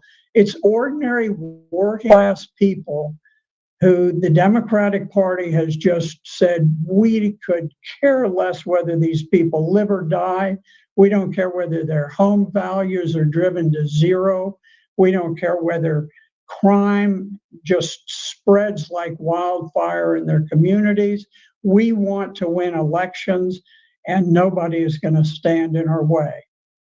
I'm going to tell you this one thing. If you reflect on what is it that has caused this enormous ongoing coup against Donald Trump, I don't think it's because of his personality or his tweeting. We've had all sorts of presidents in the past. My personal belief, and certainly there's nothing real official in this, but I think that when he signaled that he was going to normalize relations with Russia, he was going to reduce our reliance on NATO, which is certainly outmoded. He was going to make peace with Syria. He was going to make peace with Iraq. He was going to withdraw troops from Iran. I think that the deep state, which profits enormously from trillions of dollars funneled through these things, I think they just decided this guy has got to go. And I think that was really the motivating factor, was the deep state and President Trump's positions on foreign affairs that ultimately caused the ongoing coup that started even before he was in office. Right, thank you. So I know that Colonel Black's time with us is limited today. We want to offer an opportunity. We do have some media who are on by Zoom. If you have a question that's particularly for Senator Black, please indicate that in the Q&A section of Zoom. I'd like to pose one that came from some that have come in, and we'll take a question from Marino El Savif after this, and I think that might be what we have time for. If you're media, please send in your questions on the Zoom Q&A right now. Senator Black, this is a question that pulls together your numerous occupations through life, your different roles as a member of the military, as a holder of a law degree, as a former state delegate, and a state senator. There are several avenues being taken right now to try to control the next presidency of the United States. You addressed the potential of, or the talk about a military coup, a military involvement into making a decision on that. In Pennsylvania, the Giuliani at this hearing made it very clear that they wanted to move towards a legislative solution, to have the legislatures take control over the means of appointing the electors. And in the large filings that Sidney Powell and her colleagues put forward in Michigan and Georgia, for example, there's a judicial remedy being sought. I'd like to ask is if you have any thoughts about how these different aspects of government, or I know your role in the military is that it should have, of course, absolutely no role, but if you could offer any views about how these different aspects of the government come to play here in coming to a determination on this election. You know, there's much said about the Electoral College, and usually it's said without a real in-depth understanding of it. The purpose of the Electoral College was to create a consensus among the colonies that, or rather of the states. They were states at the time, but they were states under the early form. And the idea was that you would create a situation where the small states would not be forgotten. It was a compromise. So you gave the small states a vote for each of their 2 senators. California has 2 senators, and Vermont, which is basically 2 towns and a railroad station, they have 2 senators. So it balanced them out in that respect. But on the other hand, each gets an electoral vote for each congressman, and the congressmen are established by the population. Now, in the course of doing this, they essentially compartmentalized each state. Each state has different voting rules, different standards, different legal standards that are applied. And so one benefit of this, and I don't know that it's been discussed much, is this compartmentalization, which makes it more difficult to do widespread fraud. Now, in this case, we have what I consider rather obviously coordinated and massive fraud that went across state borders. But typically it is more localized. Now, because it's localized, in some cases, like what we have going on in Pennsylvania, we've got a very serious question about whether the vote is valid at all, because of the fact that the executive branch appears to have violated the Constitution and the requirements for how votes are done. And they decide, well, we've got coronavirus, so we're gonna just institute a rule without changing the Constitution. Well, that's not the way that it's supposed to work. So in Pennsylvania, you have that particular approach, and that would be a judicial approach. In some states, you may have so much uncertainty that the legislature might just take it out of the hands of the Electoral College and say, look, this is such a mess that we are going to decide.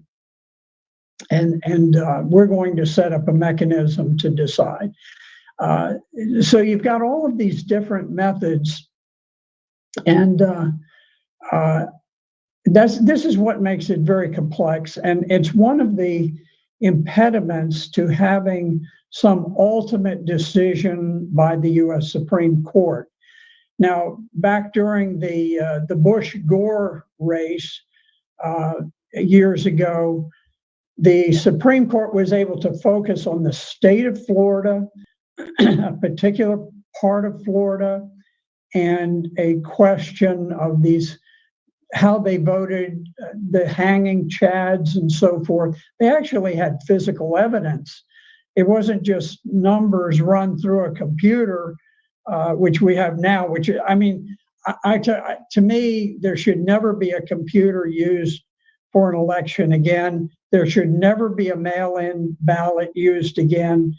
But in any event, the Supreme Court in that case were able to make a decision based on a discrete number of facts.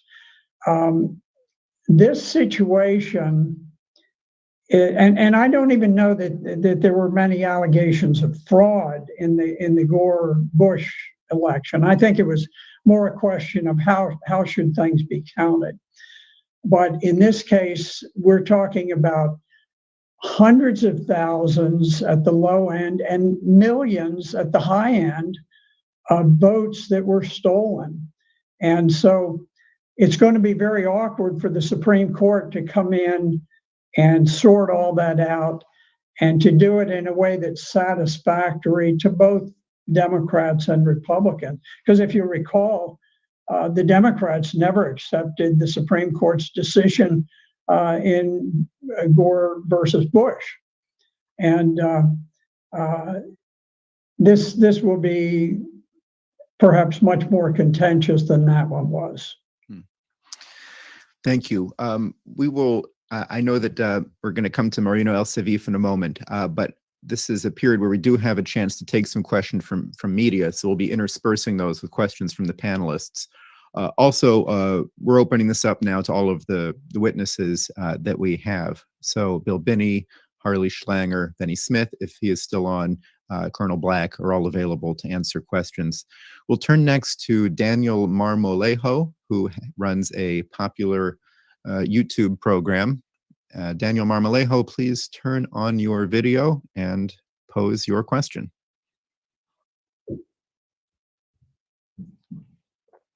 Or at least posed your question. There we go. Great. You're muted. Please unmute yourself. We can't hear you. Oh. Oh, I see.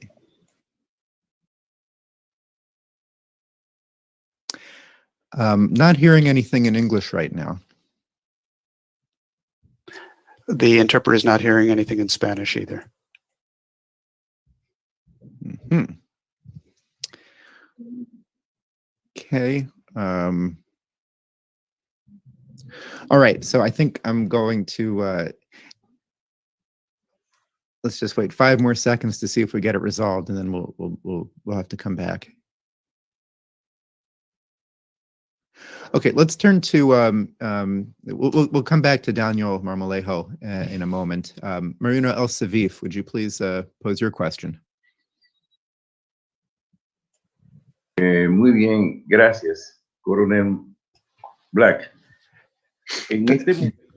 Thank you very much, Colonel Black. At this moment, where the deep state, which Lyndon LaRouche used to refer to as the international synarchy, interests that are above nation states, since they have that perspective and they've tried in the past to carry out a coup d'etat inside the United States, and to try to do this in the middle of a pandemic, would you anticipate an American autumn like the Arab Spring, where in the middle of all of these crises which exist in all of the different United States, of the different states of the United States, these murders, these violence, burnings, which are occurring across the American territory, are we perhaps facing that kind of a crisis? And secondly, to just state the second question, do you not believe that the media strategy of the great media that are supporting the government, supporting the deep state, rather the international synarchy, their line that there are no proof, that this could be made to backfire on the issue of Smartmatic and the Dominion question, which Mr. Schlanger, which Benny Smith presented on this fractional counting approach, that's being taken on the elections. And this ethical violation, which has occurred, as one of the lawyers referred to in the case of the Nevada elections. And the presentations that have been made about this by Sidney Powell. Well, the media, one thing that has happened in the background through all of this has been that we have evolved over several years, basically since Trump went in office, into a censorship state. We often criticize other nations, China, for example, and we say, well, look, they're censoring their equivalent of Twitter and their social media and so forth. And yet, if you watch what has happened over several years, the social media has become quite draconian, and there are many very responsible internet news outlets that have simply been shut down. There was a very fine show. It was called Syria Girl. Syria Girl. She never cursed. She never used any photos that were inflammatory. All of her discussions were factual. They were accurate, and but they did not support the terrorists in Syria. And as a result, she was shut down, and she was making her living on this. And they basically cut off her living because she was not giving the story that the deep state wanted. As you know, we have supported the terrorist elements in Syria since 2011. We supported them in Libya before that, earlier in 2011, and yet we talk about the brutality of this and that, and but then for years and years after the war in Syria began, they used to publish just thousands and thousands of pictures of beheadings and crucifixions and all of this, as long as they felt that it was beneficial to undermining the morale of Syria. Then once the morale of Syria was not undermined, they said, we've got to get rid of this. This is terrible stuff. Because now it was simply showing to the public just how depraved these people were, how they were enslaving people, they were selling people on slave markets. These are people that the U.S. has supported through Operation Timber Sycamore, which was the original CIA program until it was disclosed. We were supplying weapons to ISIS and Al Qaeda indiscriminately, and so we've seen this transition over time where Facebook, Twitter, Google, all of these, YouTube, they have all tightened and tightened and tightened the screws. I did some videos with very factual, not inflammatory in any way, but they dealt with the situation in Syria. And someone went back to refer to one that was 4 years ago. It's not as though people are looking at them every day. And he discovered that they have deleted it. They've just censored it not because it's false, but because it's true, and because it does not meet the narrative of the Central Intelligence Agency. And so you have this purging of history. History has to be eliminated. You see the same thing with the riots going on, the tearing down of statues. They started with Confederate statues. They were the easy target. Then they went to Christopher Columbus. They started tearing his down. There was one of the gang of four Democrat female congressman, the very radical group headed by AOC. And the one said, we need to tear down that statue of the Catholic priest who voluntarily joined a leper colony, knowing that he would be infected by leprosy, knowing that his digits would fall from his body, that he would die this horrific death. And yet he did it voluntarily so that he could serve the needs of that community and he could preach the gospel. And so they have basically, it is anyone who stands for decency and honor and civilization. We're going to destroy it. This is the same thing I saw when I was in Syria, and I went to Palmyra, this wonderful city, this historic city, and ISIS had gone in and they had destroyed and burned and looted all of the historical monuments. Some of these went back 4,000 years before the birth of Christ. And so anywhere that you see revolutionaries, you're going to see an attempt to purge records of civilized activities. And we're seeing that in this country. Now, I will say that when going back to the idea of autumn, I think that we're not quite to the point where they can pull off an Arab Spring type thing in the United States. There's a little too much resistance, a little too much left of our cultural architecture that has not yet been dismantled and destroyed. But they're making progress all the time. And if they're allowed to continue, particularly if they should prevail in this election and can go on, they will eventually try to simply disassemble the country and its culture completely. There is a communist, a Bolshevik underpinning to the whole thing. It has the whiff of the French Revolution and that type of thing.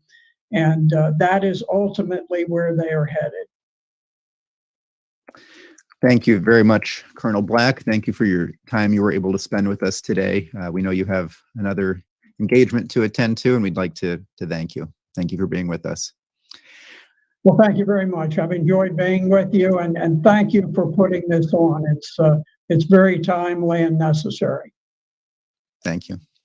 I know that Harley Schlanger would also like to respond to that question. And then just in terms of the agenda, we're then going to hear from Leah Hoops, who is a Republican Party committee woman in Pennsylvania, who was a poll watcher and present at the counting center on election day in Pennsylvania for some firsthand account from her. So, and then we'll turn to Daniel Marmelato for his question to all of these witnesses. So Harley, go ahead. Yeah, I'd like to answer the last two questions. You know, what we're talking about here is a criminal conspiracy that's been underway for 4 years to get rid of Donald Trump. Those involved in it are identifiable. The methods they've used have been exposed. The Russiagate story, the Ukraine impeachment, and so on. All of that is now out in the open. Now, those who are doing this would use Biden to impose policies that will put us on the course toward a World War III in very short order. Biden is a war hawk from way back. He's committed to a global bankers dictatorship, which is being organized now by the Federal Reserve, the Bank of England, the International Monetary Fund, and others. Besides the pandemic, we're facing global food insecurity, which is leading to millions of people dying of starvation.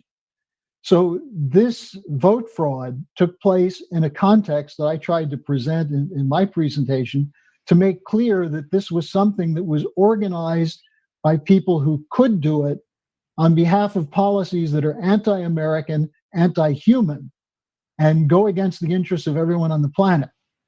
Now, then you get to the question of what is the legal basis for overturning an election. And what has been put together so far demonstrates that this network, this group of oligarchs who have generally done whatever they wanted to do in the past and who are now trying to finish off the regime change coup against Donald Trump, they carried out fraud on a massive scale. There are several specific cases where this fraud can be addressed, and we went through that. For example, in Georgia, ballots where signatures were not verified. Those have to be tossed. Dead votes, people who changed their address, where there was no mail-in ballot requested. According to these figures, there are 130-something thousand of those. So there's no question that there has to be a full recount in Georgia with all those ballots that are no good thrown out. Just as in Florida in 2000, when they couldn't determine whether a vote was punched or not, they threw out the ballot. Well, that's what we have in Georgia. You have a similar thing in Arizona, similar in Wisconsin, where you need a full recount.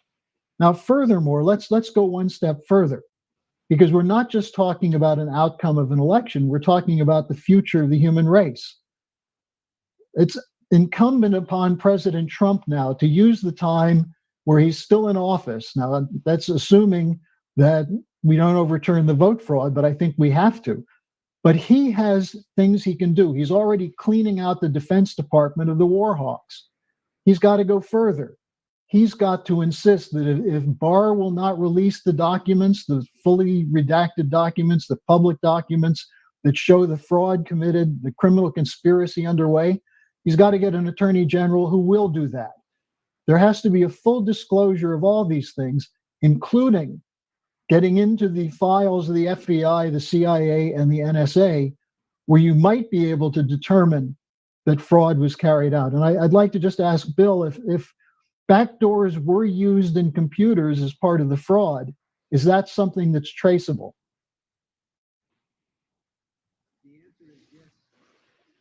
In fact, that coordinated shutdown should be traceable in all the data that's already collected and stored by NSA also. The FBI has direct access to that data, and they can find it if they want to, if they have the will to go find it. That's the problem. In the intelligence community, they don't want to find this information because they want this regime changed. They've been at the heart of this conspiracy against the president for a long time, even before he became president. And it's really up to the people now to demand that President Trump go ahead with a full disclosure, full release of documents. And I proposed a couple of weeks ago, now's the time to bring back Edward Snowden, to pardon Julian Assange. Let's get everything out because all of it. Marley, there's another problem though. The president can order, as you've already seen, he can order the declassification of things, but if somebody like the head of the CIA doesn't want to do it, they just slow roll him. They just simply don't follow the order. Or they make an excuse saying, well, we're still searching for all this data, or something like that. They make up excuses just to slow roll and ignore the president's order. So he has to have somebody inside those agencies who will actually follow his orders. And right now, I don't think he does. Donald Trump made his name partly in The Apprentice with the words, "You're fired." He's got to remember that. Haspel, when it comes to today, maybe to Bill Barr as well. And just as he found Rick Grinnell to break the logjam as the director of national intelligence, maybe he can find someone who can go in and find those documents, release them, and get them out there. But you see, it's not, as you know, it's not an academic question. It's a question of whether we're going to lose this country once and for all, which goes back to the question that was posed. And that's why I think what we've presented and what's in the Sidney Powell documents, what's been presented overall, is enough of an indication that we have to go all out to get it all out into the open before December 14th. And if it's not done by then you postpone the Electoral College. The state legislatures have an ability to do that. So it requires decisive action. The decisive action in terms of the people who are facing starvation in Africa, the people who have no medical care around the world, the people who will be thrown out of their homes by evictions, mass wave of evictions coming up this winter. This is what's at stake. And instead of splitting hairs over Was this person dead? Should that vote be counted? Obviously, it shouldn't be counted. Throw them out. Get a recount, a full recount, taking into consideration what Sidney Powell has put forward. That's We've right. I've got to interrupt. So we're going to hear now from, we have two people on the ground from Pennsylvania, Leah Hoops, committeewoman, Republican committeewoman, and then also Senator Mario Scavello. So we'll hear quickly from Leah Hoops and then Senator Scavello. Please go ahead. Hi, everybody. It's an honor to be here. I was actually quite shocked to be asked to be on this panel. So thank you very much for having me. This by no means has been an easy thing. I've been inundated with phone calls about getting my story out. Quite honestly, my safety is at risk when I talk about these things, which is a very sad place to think about that's where we are in the United States of America, is that I have to fear for my safety to talk about the truth. So I just want to give you just a quick brief history. I became a committee woman. I also started a watchdog group and became involved with the Thomas More Society. And we've basically we're just an unincorporated association of concerned citizens who have been paying attention to our newly elected, completely Democrat county council and election board. So from the start of election day, from 7 a.m., it was a disgrace. It really was. We had issues with our scanners from the very beginning. One of our scanners didn't work at all. The other one, it would take 4 or 5 times for a ballot to go through.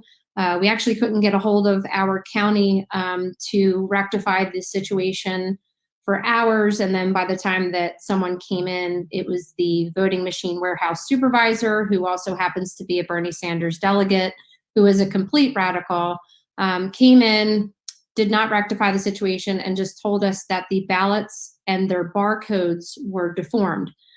So an hour goes by, and then they bring in about 500 more of stack of new ballots. So that was just the beginning. There was complete confusion.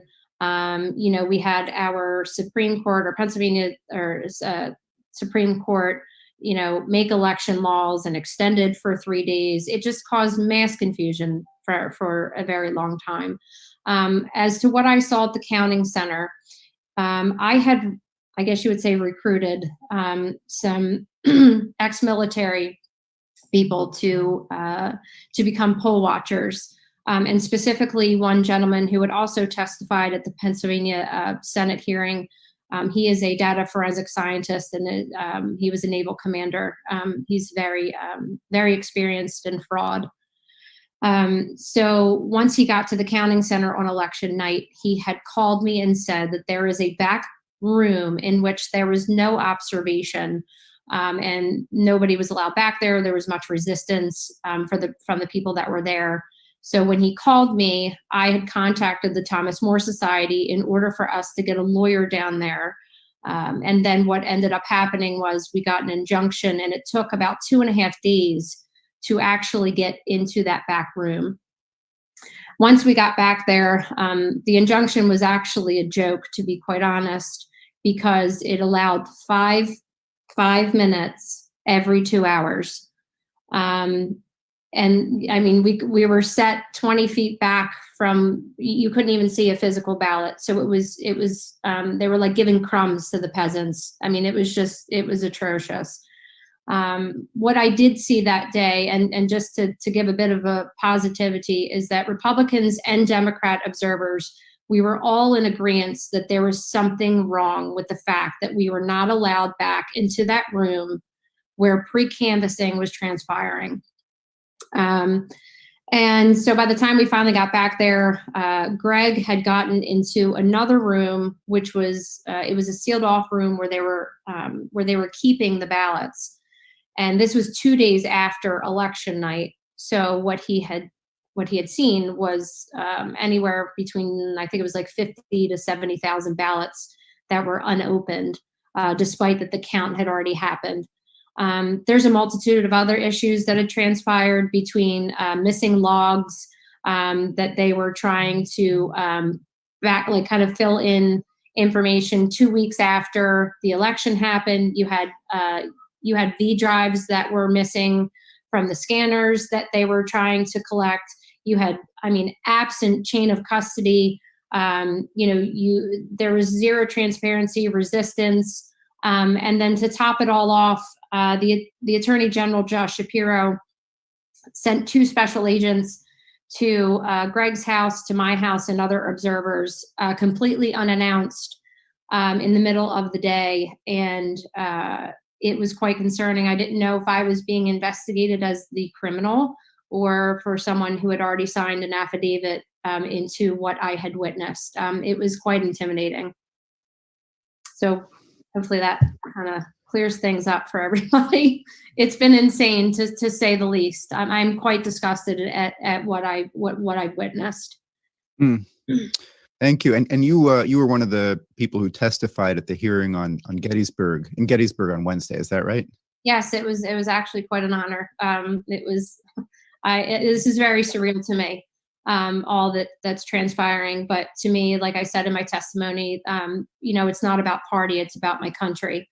And I quoted Rush Limbaugh and how he speaks about, where are the grassroots efforts. And I feel like this is a movement, and it's not going to be stopped, because the Republic is we're angry, and we want to fight for our country, and you have to fight for what is right. And that's why I stepped up, and that's why I'm speaking up. And that's the only way that we're going to get this done. We're screaming from the rooftops that we're angry, and it's going to get to the point where we're going to force them to do something. Great. Thank you. Thank you so much for being with us today. No problem. Our next witness that we're going to hear from is Senator Mario Scavello. He serves as state senator in Pennsylvania's 40th Senate District, and before that, he served for more than a decade in the House of Representatives in the 177th Legislative District. He is the chair of the Senate Banking and Insurance Committee there, serves on many other committees, and I believe is one of the co-sponsors of the joint resolution that's been introduced into the state Senate and state House to take back control over the appointment of the electors. Senator Scavello, please go ahead.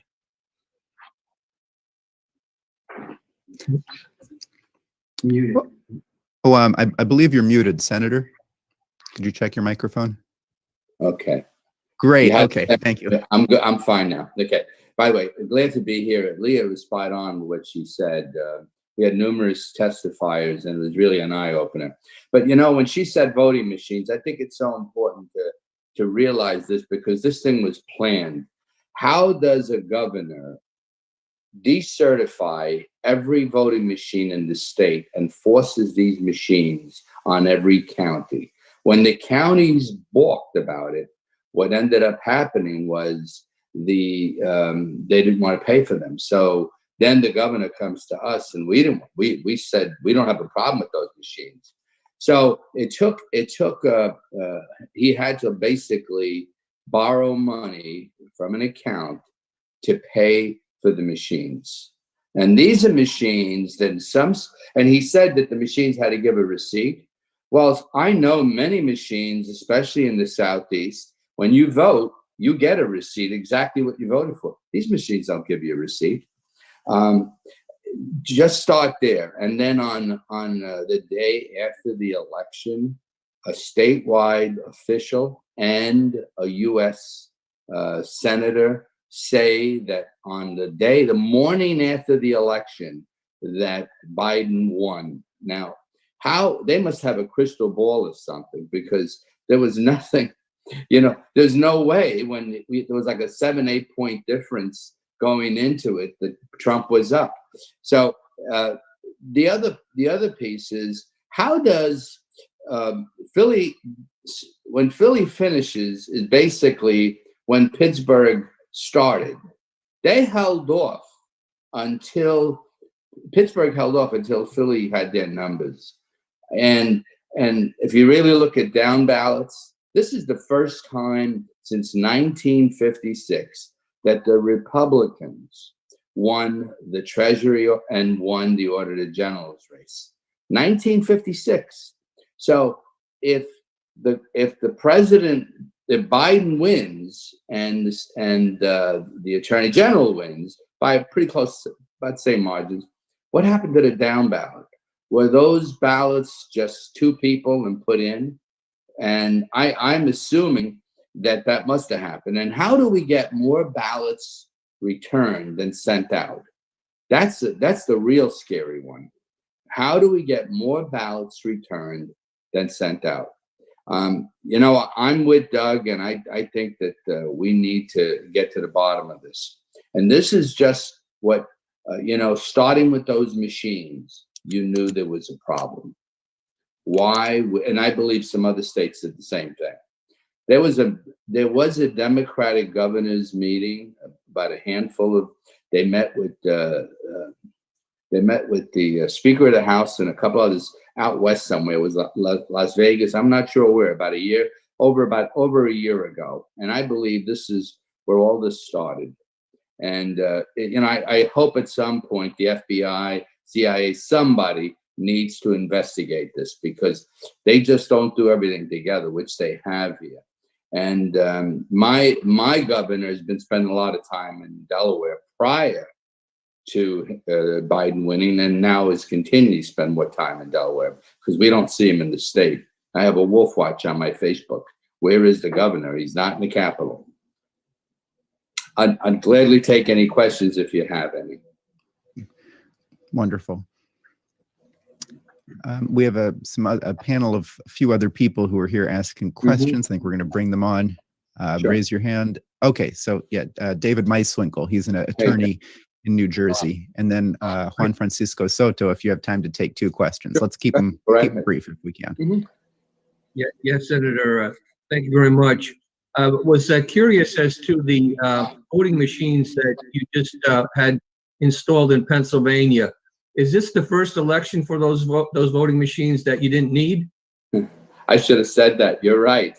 Now you're going to use them in a new machine used for the first time in a presidential. Think about that. It smells, doesn't it? Right. Thank you. Exactly what happened. And then I think we had a question from Juan Francisco Soto.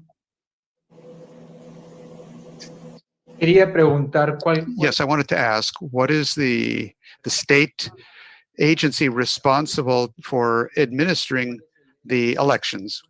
Is there some electoral leadership? Is there some agency that is responsible for implementing and for certifying and taking custody of the machines under the existing state law? Translator back. I believe he's talking about the Electoral College and what happens. What's the procedure? The Electoral College. I'm sorry. I can repeat his question. Me estaba refiriendo a. No, that's not what I was asking. It's okay. Hold on. Because of a Zoom issue, if you repeat it, it won't help. Okay. The question was about how under state law, who is in charge of the electoral process, who would be in charge of taking a look at these machines, inspecting them. How does that process work? I believe that was the tenor of the question. Well, it's a great question. This is the first time something like this has ever happened. And I don't think anybody was ever prepared for it. Maybe we should have, when he came up with buying these machines and forcing counties to buy them, we should have looked into it. But I believe what we're doing on Monday is some way that what we're trying to do Monday. I know that we have these signatures on the petition, Doug's petition. Hopefully that can stop things and get someone to look at this very closely. And I believe it's going to take a vote in the House of Representatives and a vote in the Senate, and that's where we're going to be at. And if that happens, then it would be. I'm looking forward to that day because I want to see the challenges coming in from the other side. So so on Monday is when you plan to move through both the House and the Senate, the joint resolution. Is that the idea? That's what Doug said. I'm not sure it can be Monday, but this is something that we're, I'm going to have to contact Doug because I co-sponsored the resolution, but Doug is leading the charge. As soon as we hear anything, we'll move on it. I'm hopeful that that would be the case, but until we have to hear from the leaders, and that's basically where it comes. Right. Do you have time for one more quick question? Go right ahead. I was just wondering if you, because there's been Jenna Ellis and Giuliani had been announcing that this is more and more the direction that the Trump legal challenge is taking, is going directly to state legislatures. Do you know if there are moves similar to what's going on in Pennsylvania and either Arizona or Michigan, which also have Republican legislatures? I'm hearing that since we had that hearing on Wednesday, that there's talk that other states are following suit. So if that's the case, I believe, yeah, it might very well go that route. Great. Then does anyone else have a question for the senator? If you have the time. Yeah. Go ahead. Yeah, Senator, I watched the hearings in Pennsylvania, and I was born in Pennsylvania, so I was really, I was happy as anything when I saw the patriotic fervor. I just wanted to mention the, I guess it was the Colonel Mastriani, is that his? The sort of leading the charge. Maybe just give us a little bit of insight into that panel and what's at stake, what you see as at stake in this election for the country and for the world. I think Leah said it very well. This is regardless of if we're successful or not, we need to really let people know what went on and make sure that something like this never happens again. So that's the importance of it. I'm hopeful that we're successful, but if we're not, then my concern is that this never happens in the future, and we have to take steps to make sure that that's what's going to happen. Great. Thank you very much, Senator. My pleasure. Thank you. Pleasure. We'll turn now to the question that we were trying to get earlier from our media. Here we go. Daniel Marmolejo, go ahead. ¿Qué tal, Denis? Muy buenas tardes. Hi, I want to give you all my greetings to everyone who's participating in this extremely important event, which allows us to analyze the elections in the country, which is tried to take democracy to the whole world. What happens in the United States, we know this in the United States. We lived through this in Mexico in 2006 to some degree, because we had a spurious president who took us to one of the biggest, terrible internal conflicts, redoubling of violence, and a whole series of relations with the deep state in the United States, with the military-industrial complex, and with the international drug trade. Recently, we have received in Mexico the return of a very important military man from the last government, which is General Cienfuegos, who they say is connected to organized crime and most surely with the U.S. deep state. He has the same charges against him as Genaro Garcia Luna, who is a personality of the spurious government of Felipe Calderón. Based on the evidence which has been presented here, the parallel is really very, very similar. There are some years of difference, but what concerns me greatly are the statements which Colonel Black has stated here with regard of a military grouping in the United States that could possibly carry out a coup d'etat. Different leaders, and in fact, the president, like Evo Morales in Bolivia, that in the United States there's not the danger of a coup, it's because there's no U.S. embassy in the United States.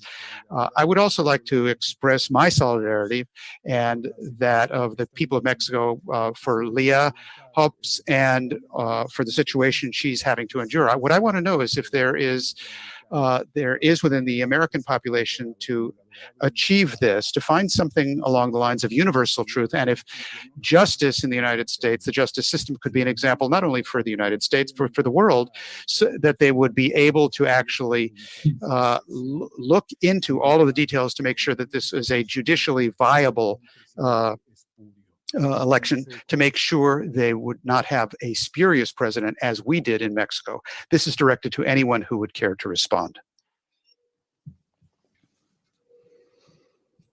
Harley? Go ahead, Harley. No, Please. that's a very important point. I think it's interesting that the Mexican president has withheld the endorsement of Joe Biden or the recognition of Joe Biden because of what he faced in 2006 with vote fraud. And the question that you are posing to us is really, how do you restore the tradition of the American system, of the American republic, at a point when the direction of the country is spiraling into a worse and worse economic crisis, a social crisis, and the group that's trying to come to power through this vote fraud is committed to expanding the wars around the world, expanding the financial fraud, the outsourcing, the collapse of industry. So it really is a moment where everyone has to take a very deep reflection as to what we've been tolerating from governments, and the stealing of the right to vote. The right to have your vote count is one of the important things. It's considered one of the sacred things about the United States, but this has not been addressed. Now, that's why what I just spoke about a few moments ago, I think, is really the direction we have to go in. We have to have a full and open reckoning with what's been done to the country. And this could have been done beginning 4 years ago had there not been so much obstruction from the Democratic Party, the Republican Party, the Bush networks, the media. You know, we ran head up, President Trump ran head up against the so-called deep state. Now, it's not really just a deep state. It's what Mrs. LaRouche refers to as the British Empire. And this is what Lyndon LaRouche always identified as the enemy, where an oligarchy attempts to impose itself on the institutions of self-government. And in particular, today, that means destroying sovereign institutions. So I think what we just heard from the senator in Pennsylvania is quite interesting, because the idea that the people will take back the government acting through their local representatives, elected representatives, can restore confidence. Most people in the United States have no confidence that we'll get honesty from the Congress. But we do know there are people, the whistleblowers like Bill Binney and others. There are good people in this country that have to step forward and fight this. And you know, it's not a question of waiting to see what's going to happen next week in the court. People have to be mobilizing. And by mobilizing, I mean get out the truth. And the truth is not limited to the vote fraud fight. It's the question of how we've given up our rights for self-government to the extent that we've stood back and allowed this to happen. Look, the Bush administration was a murderous administration. Obama was worse. And what we're seeing so far from Biden, if he's allowed in, it will be even worse, at a point where the whole world is careening toward the systemic collapse. So what we're discussing here is not some abstract question of legal judgments or academic concerns, but something that really should touch every single person who's hearing this and mobilize for an outcome which includes the cleaning up of this gang of criminals that have taken over the United States. Yeah. Good. Thank you, Harley. Thank you so much. I'd like to turn back to one of our earlier witnesses, who I believe is still on with us here, Benny Smith. If you're still on, I was wondering if you had anything that you'd like to add in response to what we just heard from our Pennsylvania witnesses, Leah Hoops and Senator Scavino. Yes, for both of the people in Pennsylvania, I would go for ballot images. When voters cast votes in these new machines, the paper is usually passed through a scanner, and that scanner immediately creates an auditable record called a ballot images. It's basically a selfie. And contrary to what people understand about this technology, is they are actually the ballots at that point. The scanners, the tabulators don't count the paper. They actually count the images. And they create these auditable records. They create a cast vote record. They also create a digital copy, and you can, I guess parliamentary procedure would allow for the legislature to ask for those images. And basically it's every single ballot that ever went through a scanner. And from the places that they're using Dominion, they have this audit mark where there's basically an accounting exercise that happens with it's basically inventory, and the serial numbers on those are going to be like money. So if you have a dump of ballots, you're going to have a bunch of sequential numbers in the way that you would see money. The problem that has happened from every place that I've been advocating for election transparency is they don't want to give those images up. And there's Audit USA. There's a group that started this ballot image project after I did Fraction Magic. The one thing that I learned that I could not affect the election with when I was playing with the election weights was I couldn't play around with the images. So that is something that this organization has literally gone state by state suing for. Most times they get rejected for those, and there's probably a really good reason why somebody wouldn't want you to see that. But those should be public records. In federal elections, any record that is created in association or connection to the election must be preserved for 22 months. So that's prima facie evidence, and it's something that every legislative body or every election body should be going for. They are called ballot images. It is illegal to destroy them. I think the default settings are for those images to be turned on because that's how the tabulators get the records that they create. But certain organizations or certain electoral communities are turning those off. So I would definitely push, especially since the legislature is looking at it, to push to make those disclosable and public, because they are committed basically on election night. Whenever you start getting totals, those are coming from those actual images, and that's a really widely unknown secret in the adjudication process. When the electoral, I guess there would be poll watchers or the employees of the election are doing the adjudication. If something's set aside and they have to interpret if the bubble is filled in or if it's an overvote or it's an undervote, those are like TIFF files. They're images that come up in I think Dominion's is called Audit Suite or Audit Mark. It's an audit suite, and it's bringing up all those images, but there are some significant pieces of information that you can glean from those. You can technically recount the entire election yourself. And if it's a hand mark solution, like an absentee ballot, I've been coloring outside of the lines my whole life. Those bubbles are going to be very specific, and this high definition image is going to take that. You can see the ink density. You can see the variation of how somebody has filled out the ballot, and that's like a fingerprint. But if you have a whole bunch of circles filled in completely perfectly, then that would suggest that something happened from like a print source. So if it's a hand absentee and you see a whole bunch, like there are comments where people are saying that they're filling in the top race and down ballot is completely blank. But that sounds like mass printing to me. So I would be looking for the inventory of the serial numbers that get created for those ballots, plus the ink density of those scans on those images. That is a lot of evidence that I really rarely look for confidence in elections because I write computer programs. I'm looking for evidence. I know that those images are evidence. Do you think that that's the sort of thing that should be made publicly available after every election? I mean, if they have the data, should that be posted by counties or precincts along with the results, do you think? Absolutely. I think those should be posted on election night, because what you'll find, Dane County, Wisconsin used to do it. I think they still publish them, but not directly on election night. What should happen, and this is an accounting exercise, you should commit the data to the record on election night. And you can drop a bunch of CPAs in or whoever you want to, and they can figure out how to get from one total to another. But it's all documented and it's on the record. And if the computer's job is to count, and most times they don't even do that right. Having these images will allow people in precincts to recount the election themselves.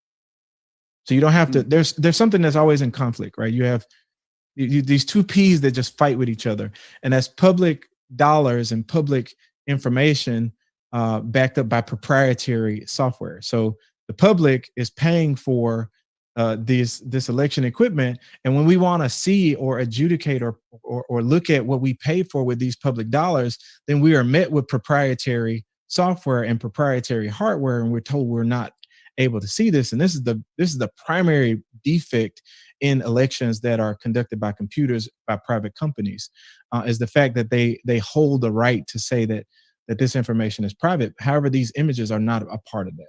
These are not private. The best way to say it is the images are the ballot. Yes, I know that there's paper, and that is something that you can see based on inspection. Those should be written in the public records laws. That all your open records should say that a registered voter can go and ask for that. But then you can put all the images on a thumb drive. Mm-hmm. Thank you. Yes, I was going to say, just in terms of our scheduling, this event was supposed to end now. Clearly, there's a lot more to say, so I think we should keep going. I do want to ask if any of our panel of legal experts, if you do need to go at a certain time, to please make sure to offer your reflections before you go, and raise your hand if you do need to get going. Yes, let's Simon Levy, go ahead. Thank you. There is one more question for all the panelists. Just considering that there is among all the lawsuits of that Trump on the procedure, there's among like 40 lawsuits. My question is regarding all the 40 lawsuits. They were heard by Republican judges. An example, Pennsylvania, the Third U.S. Court of Appeals denied. The U.S. District Court in the Eastern District dismissed. They're different kind of another lawsuits that they were withdrawn. So my question is, if we have the evidence that just we heard last minute about the pictures and about the technology and about this kind of crook situation, why the judges, they deny or withdrawn this amount of statement proofs on material?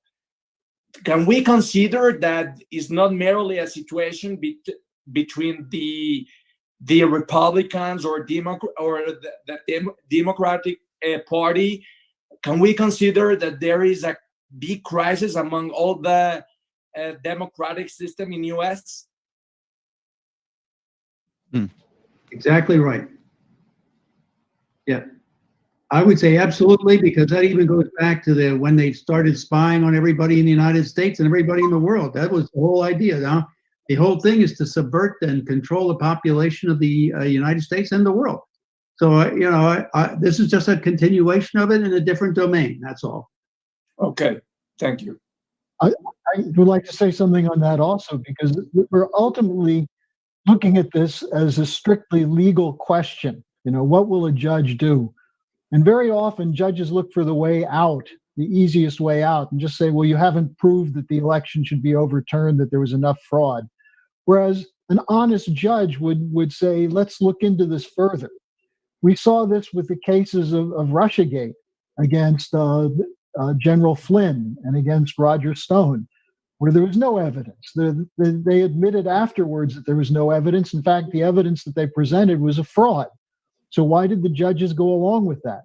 Why is a judge, until Trump pardoned Flynn, why were they still trying to keep Flynn under control of the Judge Sullivan? So we do have a profound crisis in the country. And part of it is there are very few people who have the guts to stand up and take on power. You look in the Congress, President Trump, when he tried to initially withdraw troops from Syria, both parties voted against him and said we have to keep the troops there.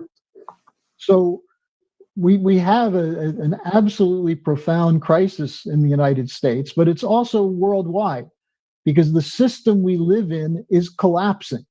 The financial system is collapsing, the goods production is collapsing, and the so-called deep state is targeting the countries that aren't collapsing, like China. So, I think there's a profound need for a certain amount of courage, education, and we need more people who are whistleblowers who will stand up and tell the truth. And then we need a population that responds to that. And what we saw from the two people from Pennsylvania is that they are responding. And I just want to go back to this point about the state legislatures. The Constitution does give the state legislatures a certain amount of power in determining the outcome of elections. And the state legislatures tend to be more close to the voters than the Congress. You go to Washington and you get separated from your constituents. But as you can see from what the senator just said, he's hearing from his constituents. Senator Mastriano said this in the Wednesday hearing. People are approaching him when he's out walking his dog. They're asking him, what's going on? That's the level on which we can win this fight, because the Constitution does give to the legislatures the ultimate determination as to who are selected as electors to cast the vote for president on December 14th. So I think that's an important way to look at this. Mm-hmm. Yeah, on that, let me just read that relevant part of the Constitution since it's been coming up. It says, the executive power shall be vested in a president of the United States of America. He shall hold his office during the term of 4 years and, together with the vice president, chosen for the same term, be elected as follows. Each state shall appoint, in such manner as the legislature thereof may direct, a number of electors equal to the whole number of senators and representatives to which the state may be entitled in the Congress. So because it says here that the state will appoint it, the electors in such manner as the legislature thereof may direct, this is actually, in the early days, this is how some states did it. South Carolina chose its electors legislatively, directly, until after the Civil War. So up through 1860, that's how that state was still doing it. And this is the basis for what these state senators and representatives around the country are moving for, and what the Trump campaign is calling for. That's the basis on that. Okay, let's see if we have any other questions from our panelists. We're going to do about another, let's say about 10 minutes of questions, and then we're going to hear final thoughts from our legal experts, and then we'll conclude the program for today. So, any other questions?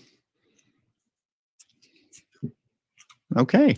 Well, maybe we'll go ahead and move to our wrap-up phase. I'd just first like to ask our witnesses, Bill Binney, Harley Schlanger, and I believe we also have Leah Hoops and Benny Smith. You're welcome if you would like to add anything else to do so. No obligation. Would you like to add anything else to what you've said so far today? Yeah, I really would like to just, since I'm given the opportunity, I think it's important, especially now, for things like this to happen as often as possible, and to be able to push out this message, and for more people to step up. And this is actually very refreshing to have these conversations and listen to everybody, because the truth is being suppressed.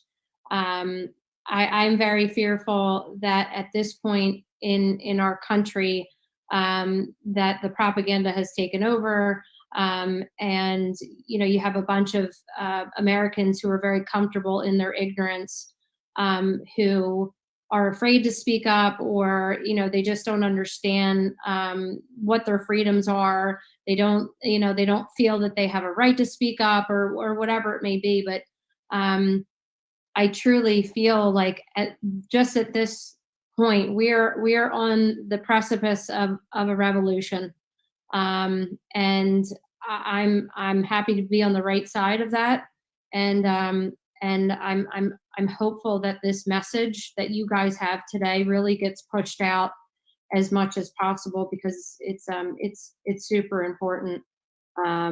It's not happening enough. It really isn't, and I feel bad. I truly feel bad for the upcoming generation, who are just completely lost and are being indoctrinated by these left-wing, institutions. And something as simple as public education in the sense of, only 31 states have 1 year requirement for, civics. 10 states have half a year requirement, and 9 states have no requirement whatsoever. How do you know that you're losing your freedoms if you're not educated into what they are? So I think there's so many angles that we really need to attack this, and I think it's not going to come down to our legislation. It's going to come down to the people. So thank you for letting me ramble, but this has been more than refreshing to speak to all of you and feel like I'm normal, and what I'm seeing is not a theory. It's very real. Yeah, I'm excited for what's coming up. Anxious and excited. So thank you again. And I just say God bless America, and for everybody else across the world on this panel, thank you for the support. It means a lot. So thank you. Thank you. Thank you. Jason, if I can just add my final piece. We're going to have another one of these forums, actually a 2-day conference, December 12th and 13th, on the post-election, what the world is going to look like, what's needed, where we're going to look at the various issues we're discussing today. We'll have one panel on the election and what's happening, another panel on global economics, what has to be done to take power back to sovereign nation states and develop cooperative policies to deal with things such as pandemics, such as the famine. And we'll have a cultural panel. It's up on the screen now, but December 12th and 13th. And if you're excited by this discussion, as I can see you are, get your friends to get involved in it. We really need to have this kind of ongoing challenge to our axioms, to break through the groupthink that dominates most society, and to really have people step forward and get access to their creative potential, which means to be a citizen of the world as well as a patriot of your country. That's the tradition of the Schiller Institute, taken from Friedrich Schiller. There's no distinction between being a patriot and a world citizen. In fact, the only way you can really truly be a patriot is to act so that your actions will improve the conditions around the world, so that other countries will wish to have good relationships with you. So join us on the 12th and 13th. Great. Thank you, Harley. Thank you, Leah. Benny Smith, would you like to add anything else? And then we'll go to Bill Binney and then our legal experts. Yes. Thank you guys for having me. At heart, I'm a voter. Second, I'm an election commissioner. I'm a Democrat election commissioner who takes my oath very seriously. We have to get back to policing our republic. And if I would just say it best as a voter, what I value most is the postmortem. When a candidate loses, they have to reassess. They have to figure out what happened, what they didn't do right, who they didn't reach, and they retool and they come back and they offer a better solution to which would be me, the voter, at the end. But if we can't pursue authenticatable results, then we don't actually know if someone won or lost, and there can be no postmortem. And then the process can't get any better. We can't get any better solutions. They say if banks compete, you win. But if we don't know who our competitors are and they don't know if they lost or not, then they can never retool. And that's going to end up being something very destabilizing in the region. And it's a destructive process when we don't allow those people to know that they've pursued. You can respect somebody who you lost to, right? But the thing that we see now is it's a large unknown, and that's problematic. That's destructive for the republic.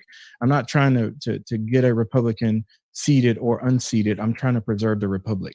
And I think that's what we should get back to. I think that's something that's barely germane in a lot of these topics. There's a lot of partisan posturing, but this should be the most nonpartisan piece of the electoral process. Thank you. Bill Binney, would you like to add anything? Well, yeah, I'd just like to say that I think this is really a crisis, the most serious crisis point in our country since our Civil War. I mean, we've never faced such a level of corruption and subversion of our processes as a republic. If we don't address this and hold people accountable who have been involved with this and actually do something about it, and I look to Barr and Durham to do it, and they seem to be failing it. why, this is only going to get worse and we're going to lose our republic totally. I mean, we're sliding down that path of totalitarianism. I saw this start in 2001 and it's only gotten worse since then. So America, we got to stand up and oppose it, period. Great.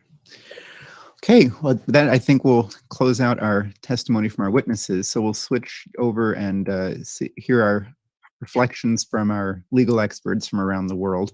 So who would like to start off? I would like to hear from everybody what you think about this.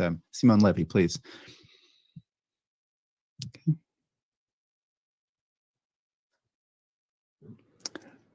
I think you're muted. Is this right now on? Okay. Yes, thank you. First of all, I repeat it.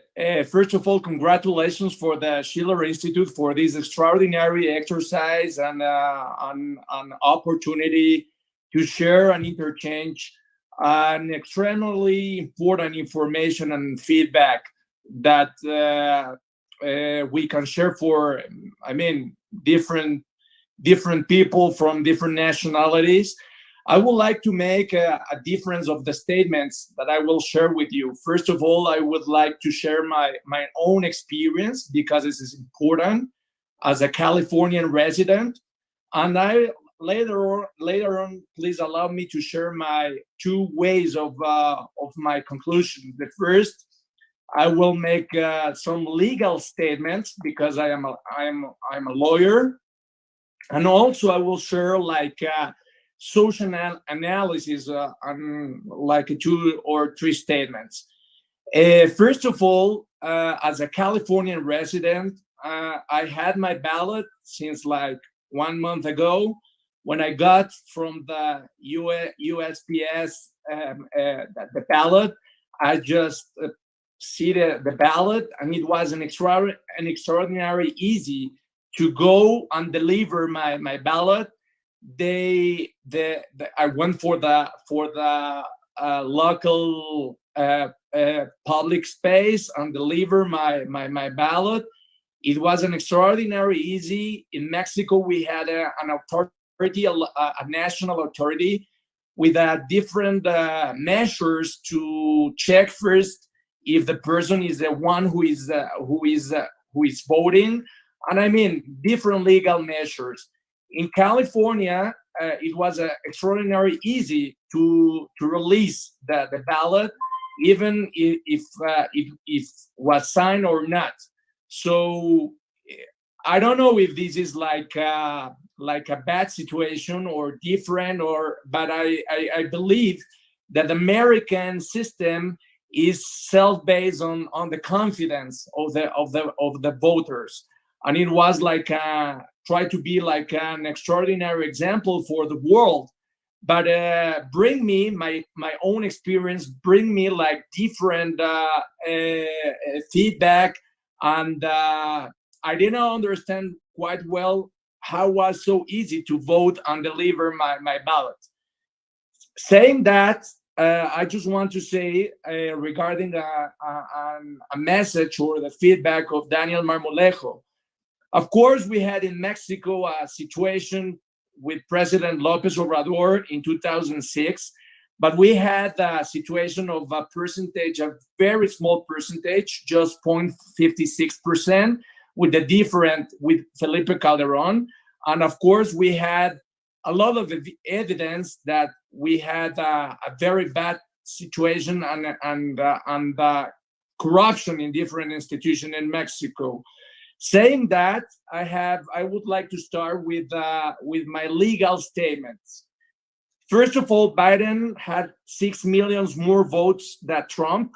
He won, or he seems to he will get 306 electoral college votes.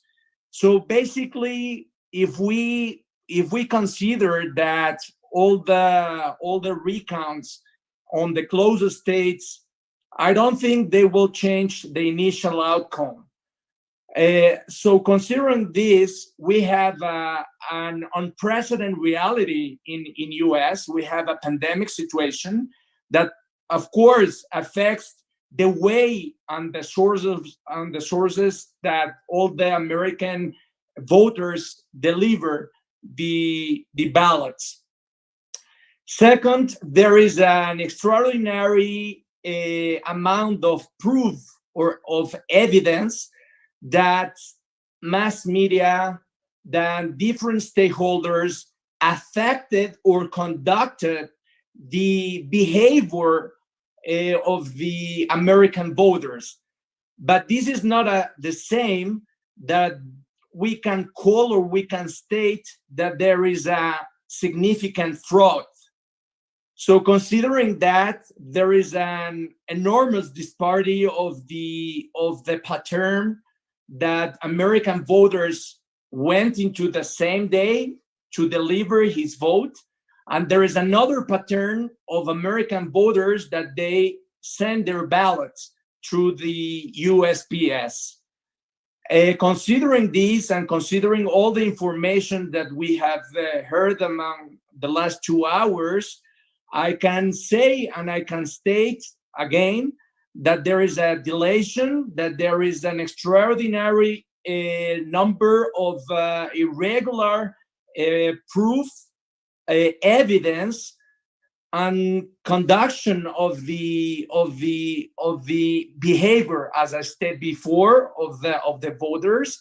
But this is not the same that we can state or we can label that all the election, it was a fraud exercise.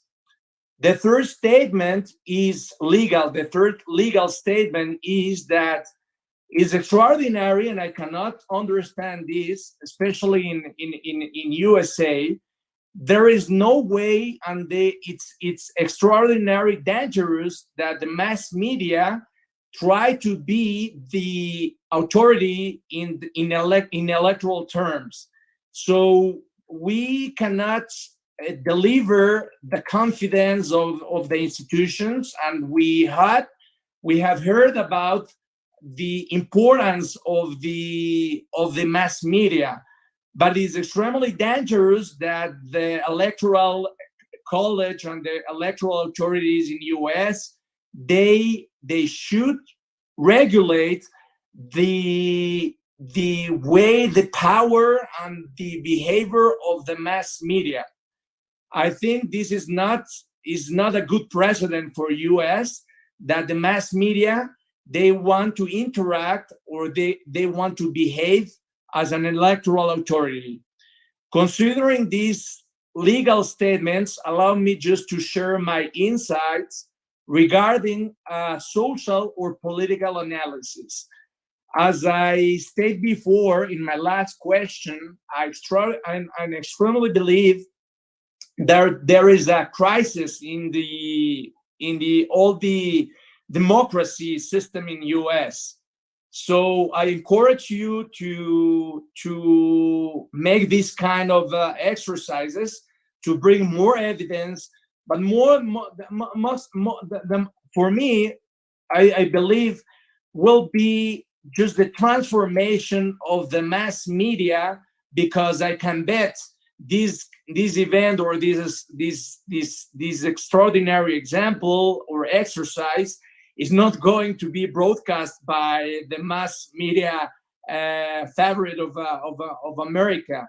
So this is an example of how we can build a consciousness of the critical situation in US. Second, I believe that Mexico and US, they need to strengthen the ties, not merely with like personally relationship like Trump with President Lopez Obrador, but much more over to build a common agenda of North America, since China is, as all of you know, China is getting a worldwide strategy with the Belt and Road initiative of Xi Jinping. So I encourage to the Schiller Institute or all the stakeholders that they are interested in to interact and create a common agenda, much more than that surpass the personal relationship between two presidents into an institutional agenda.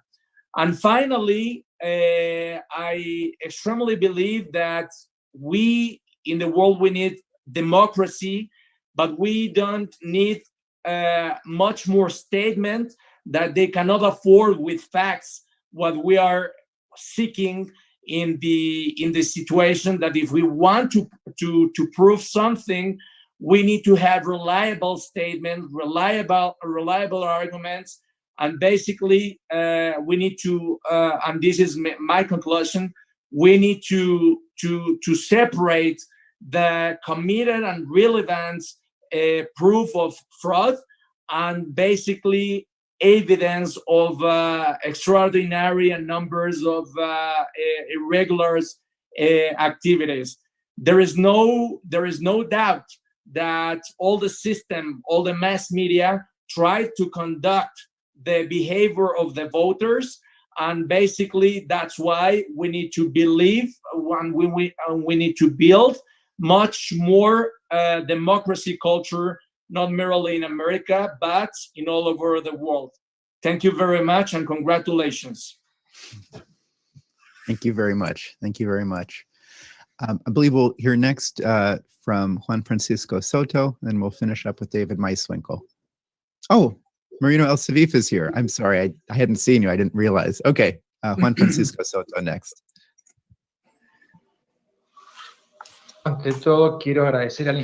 First of all, I would like to thank the Schiller Institute. It's really an honor to participate with this excellent institution that stands for the greatest principles of the constitutional principles of the United States. And this is what I want to deal with. The answer to this crisis is to be found in the American institutions themselves, which have spread around the world as a model for democracy around the world. But the U.S. model of democracy has its own rules within the Constitution of the United States, as Jason Ross just expressed so well.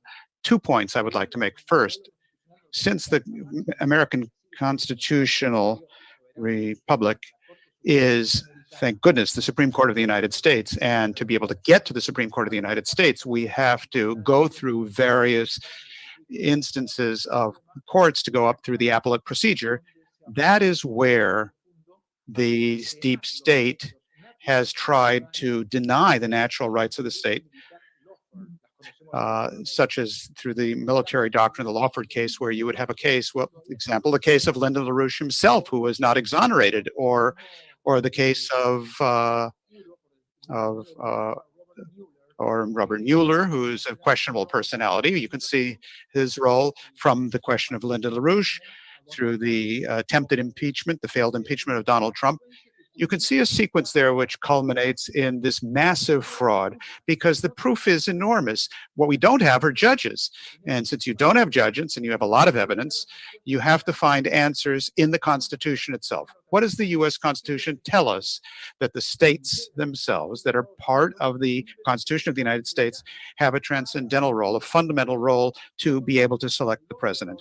So as voters and taxpayers, we have to demand that all of the legislatures of the United States be opened up where there was fraud based on the blue wave, or what was stated at the beginning of his testimony, Mr. Binney, this extremely important intelligence expert and intellectual, William Binney, states that cannot validate there were actual administrative procedures, which in Latin America we would call these absolutely null processes, because they're certifying non-existing votes and they're limiting the votes of people who voted for Donald Trump. And you can see this in the case of Smartmatic, of Dominion voting machines, and channeling votes to Joe Biden. I'd also like to refer to another point, which has always been referred to in law, which is the 14th Amendment. If the states are going to prohibit and are going to limit the electoral rights of their citizens and their taxpayers, who are, after all, are the ones who are responsible for paying for these multinational private companies, for counting the votes. This can only be done if they respect the appropriate due legal process. If we do not have these in the federal courts, then let us have due process in the legislatures of each and every one of the states, where based on the Constitution of the United States. The preamble says that the states united to establish a more perfect union, to establish justice. So these brave fighters such as Leah Hoops and the other people who are exercising their civil rights, who are trying to expand the knowledge among citizens about the Constitution, that all of the legislatures must be opened up to the due process of law of the citizens who there is plenty of proof, of evidence. What we don't have are judges, so we do have legislatures. That's all I would like to say. Thank you. Thank you. We'll turn next to David Meiswinkle. I want to thank the Schiller Institute, and I thank all the people that are here. It's quite an honor. I'm holding what the last speaker was just referencing, the United States Constitution. Behind me is the Declaration of Independence and the Bill of Rights. I think that they are quite formidable, and I think they give us all inspiration and strength. And we're all here because they are basically at the we're at the fork in the road, as a New York Yankee catcher used to say. When you come to the fork in the road, take it. And so we're there, whether we take the one way or the other way. Now, if I've seen the presentations, the hearings in Pennsylvania, and as I mentioned before, they were inspiration on the sense of people feeling connected to the Constitution and to their roots, which is very important. And there was important evidence that was being discussed. When I've read the Sidney Powell's complaint in Georgia, and she speaks about lots of evidence, all kinds of evidence in reference to the Smartmatic and Dominion, and just to the mail-in ballots, how they were counted, etc. I think what's important is that we realize that well, the evidence that we had before us is that it's senses of impropriety. It's an appearance of impropriety. It says nothing until we get it into a court and we can examine it as evidence. The complaints don't list the attachments, so you can't really go into them. But there seems to be certainly a lot there. If you can overturn the election in just in one state, I think it would have a momentous carryover into the other states. What we're looking at here is a systematic, and as Mr. Schlanger said, it's really a criminal conspiracy. It seems like, especially in those swing states, it seems to be the same pattern repeating itself over and over and over and over again. Now, if these brave individuals can get this into the courts and get it into the public, that would be sensational. What we're seeing too, and I like to look at the various contexts in which we exist in, and again, we all bring our own backgrounds into it. To me, this is really a global assault on the United States, the national sovereignty. We've seen it throughout the world, and there was the Arab Springs. They're trying to repeat it in this country. It seems that way, and there's a pushback now. And we've seen it in Pennsylvania, other states. There's a pushback. People are going back to their roots, and that roots, again, is going back to the Constitution, the Founding Fathers, and what the society was built on. We were built on overcoming and throwing out oppression. And at that time, we were ruled by the British Empire. So I guess to sum it up is that there's a lot of evidence or a lot of appearance that of fraud, without a doubt. As I said, the appearance of impropriety throughout all the states that were questionable. and it seems to be a pattern. It has to be investigated. It may take a while. We've not gone down this path before, so we don't know what to expect. There's both sides drawn. We probably all know people, good friends of ours, that are basically taking another position. I think that when the media is examined, we'll find, as Harvey Schlanger said, it's a very biased media, it's almost a weaponized media. It's weaponized to undermine the fabric of America, unfortunately. So by stretching this out a bit, it draws the lines for all of us to see. So people that were never activated at one time or involved, they will tend now to become more sensitized. So in order to keep a republic, people have to be educated and they have to be vigilant. And because of these different hearings, and because people in the states are coming to the forefront, they're going to make other people vigilant. So again, thank you for conducting this program, and thank you for inviting me to be on it. Thank you very much. Thank you.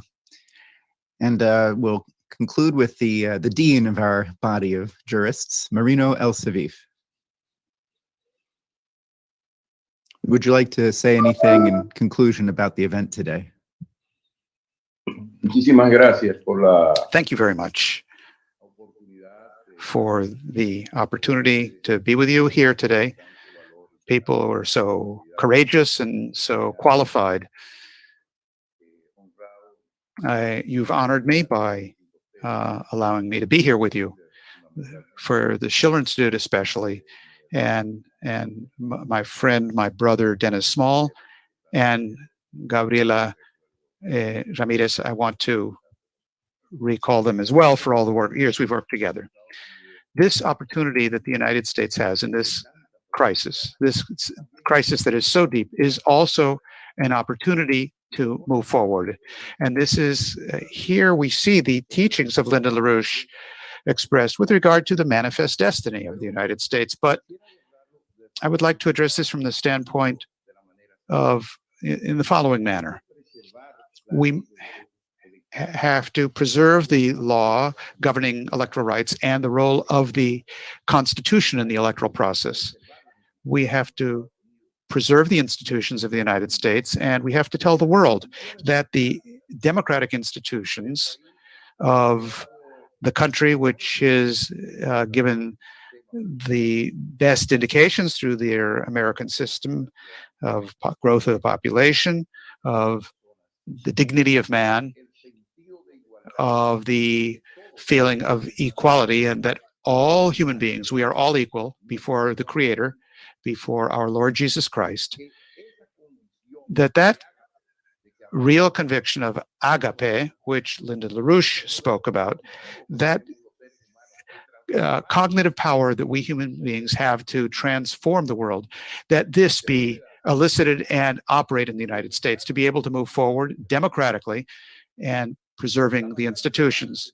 The legal battle that the lawyers have before them clearly is addressing a certain principle, and that is that fraud corrupts everything. And if there was an electoral blackout, if the voting machines of Smartmatic and Dominion committed a fraud in the US elections, they must be sanctioned by law. If methods were used of fractioning metrics, and that can be proven before a court of law, there have to be consequences, because these are contrary to the democratic spirit of the founding fathers of the United States. As Lyndon LaRouche himself said when he spoke about the beginnings of North American society, of the U.S. society, he in the year 2000, and I have here something from Lyndon LaRouche about what he called the manifest destiny of the United States. The emergence in New England in 1630 through John Winthrop, and the birth of that society, that North American society, which got rid of the imperialist criteria and rather understood that all human beings are created equal in the image and likeness of our Lord Jesus Christ. I know that to speak about God at this time in a pagan society, in a fractured society, and in a society which has been induced by the media towards libertinism and sensuality, I know that this is odious to the ears of many people. But thinking only of the manifest destiny of the United States, can we confront this American autumn, which has a true parallel with what the Arab Spring was and is, which has created destruction, it has created death, it has created wars, and above all, it has brought us to the very edge of a thermonuclear war, which would end humanity, and we would return to a medievalism, to a dark age, as Linda LaRouche always warned us about. Thank you very much. Thank you very much. That concludes the witnesses and the responses from our legal experts. I'd like to say a few things in closing in terms of what the next steps are that you can take as a person and what the Schiller Institute is doing in the future. So I do want to repeat what Harley had said about the conference that we have coming up in 2 weeks.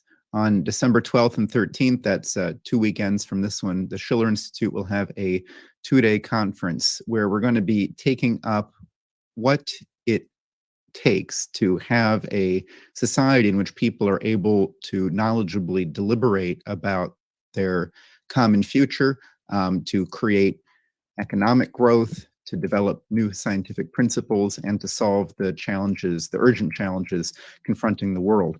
If you note the date, this is just before the Electoral College votes are to be cast, at least as they're scheduled to be cast on December 14th. The conference will include a report back on this event, as well as obviously the, whatever developments we will see to have occurred by that time. The topics include the digital dictatorship potential versus having a true republic. That is in terms of electoral fraud potentials, in terms of financial control versus sovereign nation states that we are actually able to control the governments of. We're going to talk about the economy and how to create the leaps in economy that will allow us to dramatically improve living conditions, eliminate poverty worldwide, and why going green is not the way to do that. We're going to talk about how science advances through the resolution of what appear to be opposites by the creation of a higher principle, a better understanding in which the seemingly contradictory approaches of the past are seen to be failed and subsumed by something higher. This will be applied to taking on such challenges as COVID, as hunger, as poverty in the world. Also, this is the 250th anniversary of the year of Beethoven's birth. And we're going to be having a panel on culture, creativity. This will include presentations from some of the younger members of the Schiller Institute on Shakespeare and on the differences between the American and French revolutions. So in terms of, I encourage everybody to register for that. You can see the link here on the side and also in the video description below on YouTube. So in terms of the outcome of this hearing that we had today, we've heard all manner of testimony about the context in which this election took place, a context involving threats of a military coup, of years of lies about Russiagate, creating a climate of hostility against the results of the last election, of the 2016 election. And we got some idea of the broader world context that all of this occurs in.